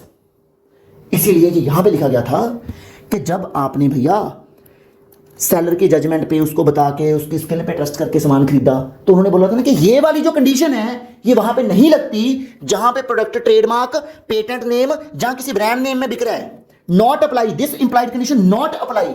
इसका मतलब जब जब माल ब्रांड नेम और ट्रेडमार्क पे बिकता है, जब जब माल ट्रेडमार्क और ब्रांड नेम पे बिकता है, वहां पे ना तो जिम्मेवार है भाई सेलर और ना ही जिम्मेवार है भैया बायर। वहां पे ना तो लगता है कैविट एम्प्टर और ना ही जिम्मेवारी लगती है सेलर की, तो इसीलिए वहां पे इंप्लाइड कंडीशन भी नहीं लगता। नहीं तो हम ये बोलते ना कि कंडीशन का ब्रीच हुआ तो सेलर जिम्मेवार। फिर से आ जाओ, कंडीशन का ब्रीच हुआ तो सेलर जिम्मेवार, पर ब्रांड नेम में हम ये बोलते हैं कि अगर वो ब्रांड के प्रोडक्ट में दिक्कत है और कंडीशन का ब्रीच हुआ तो ना सेलर जिम्मेवार ना बायर जिम्मेवार। आई होप अब तुम्हारा दिमाग मेरे साथ मैच हुआ होगा। उम्मीद करता तुम यहां तक पहुंच गए होगे। इस टॉपिक को एक बार 2 बार प्यार से, मोहब्बत से, थोड़ा वीडियो को स्लो करके फिर से सुनना। ये इंपॉर्टेंट टॉपिक है और एग्जाम में आने की इसके हाई चांसेस हैं। तो अब हम आगे बढ़ेंगे। जय माता दी। ये चैप्टर खत्म होने वाला है। इधर देखो, गिनती के बच्चे रह गए। हमने ऑलरेडी इसके 8 में से 3 बच्चे फोड़ दिए। अब हमारे पास इसके बचे 5 बच्चे, आधा दर्जन से भी कम है। Goods sold by description, goods sold by description. Okay, description के थ्रू गुड्स बेची गई हैं। तुम्हें याद है वो 3 बच्चे, sale by sample, sale by description, sale by sample and description. ये 3 बच्चे थे, कहां पर थे? इंप्लाइड कंडीशन में थे। तो इधर देखो, सेल बाय सैंपल, ओए सेल बाय सैंपल, ओए sale by sample, sale by description, sale by description, sale by sample as well as description. तो ये तीनों पॉइंट ऑलमोस्ट सेम। अब इसकी बात आराम से सुनिएगा। मैं हूं बायर, तू है सेलर। सेलर ने मेरे को माल बेचा, सेलर ने मेरे को सैंपल दिखाया। अब मेरे को बताओ ना, बायर हूं मैं, जब माल खरीदूंगा, हम ये पढ़ क्या रहे हैं? पहले ये बता दो, फिर से बता दो, फिर से बता दो। कैविट एम्प्टर मींस बायर को सावधान रहना है, और उसकी एक्सेप्शन मींस बायर को सावधान नहीं रहना। हाँ, ये ठीक है बात। बायर को सावधान नहीं रहना, बायर को सावधान नहीं रहना। तो अब मेरी बात सुनो। अब अगर मान ली मैं बायर हूं और आप सेलर हो, आपने मेरे को सैंपल दिखाया और मेरे को माल बेचा। अब सैंपल जो दिखाया और जो माल मेरे को बेचोगे, वो बल्क जो मेरे को माल आप बेचोगे, ट्रक भर के जो मेरे को चावल बेचोगे, ठीक है, गेहूं बेचोगे, वो बल्क क्या वो सैंपल से मैच होना चाहिए? यस। किसकी जिम्मेवारी है? सेलर की। तो बस बात खत्म है। तो मेरी जिम्मेवारी बायर की नहीं हो है। तो ये पढ़ भी क्या रही हो कि कैविट एम्प्टर की एक्सेप्शन मतलब बायर की जिम्मेवारी नहीं है। तो ये क्या मतलब बना कि वो सैंपल से मैच होना मांगता है, वो डिस्क्रिप्शन से मैच होना मांगता है, वो सैंपल एंड डिस्क्रिप्शन से मैच होना मांगता है। तो यहां पर अगर वो इधर देखो, if goods have sold by description and if goods not correspond with the description then seller is responsible, not the buyer। आजा भाई, अगर not correspond with the sample then again seller is responsible, not the buyer। I hope कि बराबर है। तो इन सब points में तुम ये पढ़ रहे हो कि buyer is not responsible, buyer is not responsible. तो उम्मीद करता हूं ये भी सेम है, ये भी हो गया, ये भी हो गया, ये भी हो गया। अगर सैंपल से मैच नहीं करता तो बायर इज नॉट रिस्पॉन्सिबल। अगर डिस्क्रिप्शन से मैच नहीं करता तो बायर इज नॉट रिस्पॉन्सिबल। अगर सैंपल एंड डिस्क्रिप्शन से मैच नहीं करता, again buyer is not responsible. जय माता दी। तुम्हें नहीं पता 8 में से 6 बच्चे गए, बचे हैं आखिरी के 2 बच्चे और उसी के साथ ये चैप्टर समाप्त। Goods of merchantable quality, merchantable quality. Merchantability को एक्ट ने डिफाइन नहीं हो किया। मर्चेंटेबिलिटी का सिंपल भाषा में मतलब था सेलेबल। याद आ गया ना? इंप्लाइड कंडीशन का बच्चा था ये मर्चेंटेबिलिटी। ओए अगर तुम ध्यान दे पा रहे हो तो ये जो इसकी एक्सेप्शंस है ना, ये कहीं ना कहीं इंप्लाइड कंडीशन के और इंप्लाइड वारंटी वाले बच्चों में से ही है, सही में उनमें से है। तो जीना यहां मरना यहां, इसके सिवा जाना कहां। इधर ध्यान दो फिर। Goods of merchantable quality, goods of merchantable quality where goods are bought bye.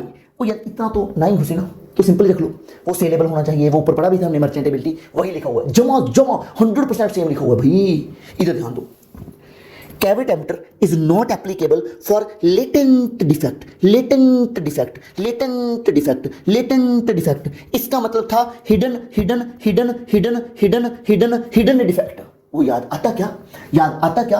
अगर चीज में कोई हिडन डिफेक्ट है तो बायर क्या पैकेट में घुसेगा क्या? बायर चेक कैसे करेगा उसको? अगर कोई चीज को छुपा के फ्रॉड करके कुछ छुपा के बेचा जा रहा है तो मैं कैसे पकड़ूंगा भाई?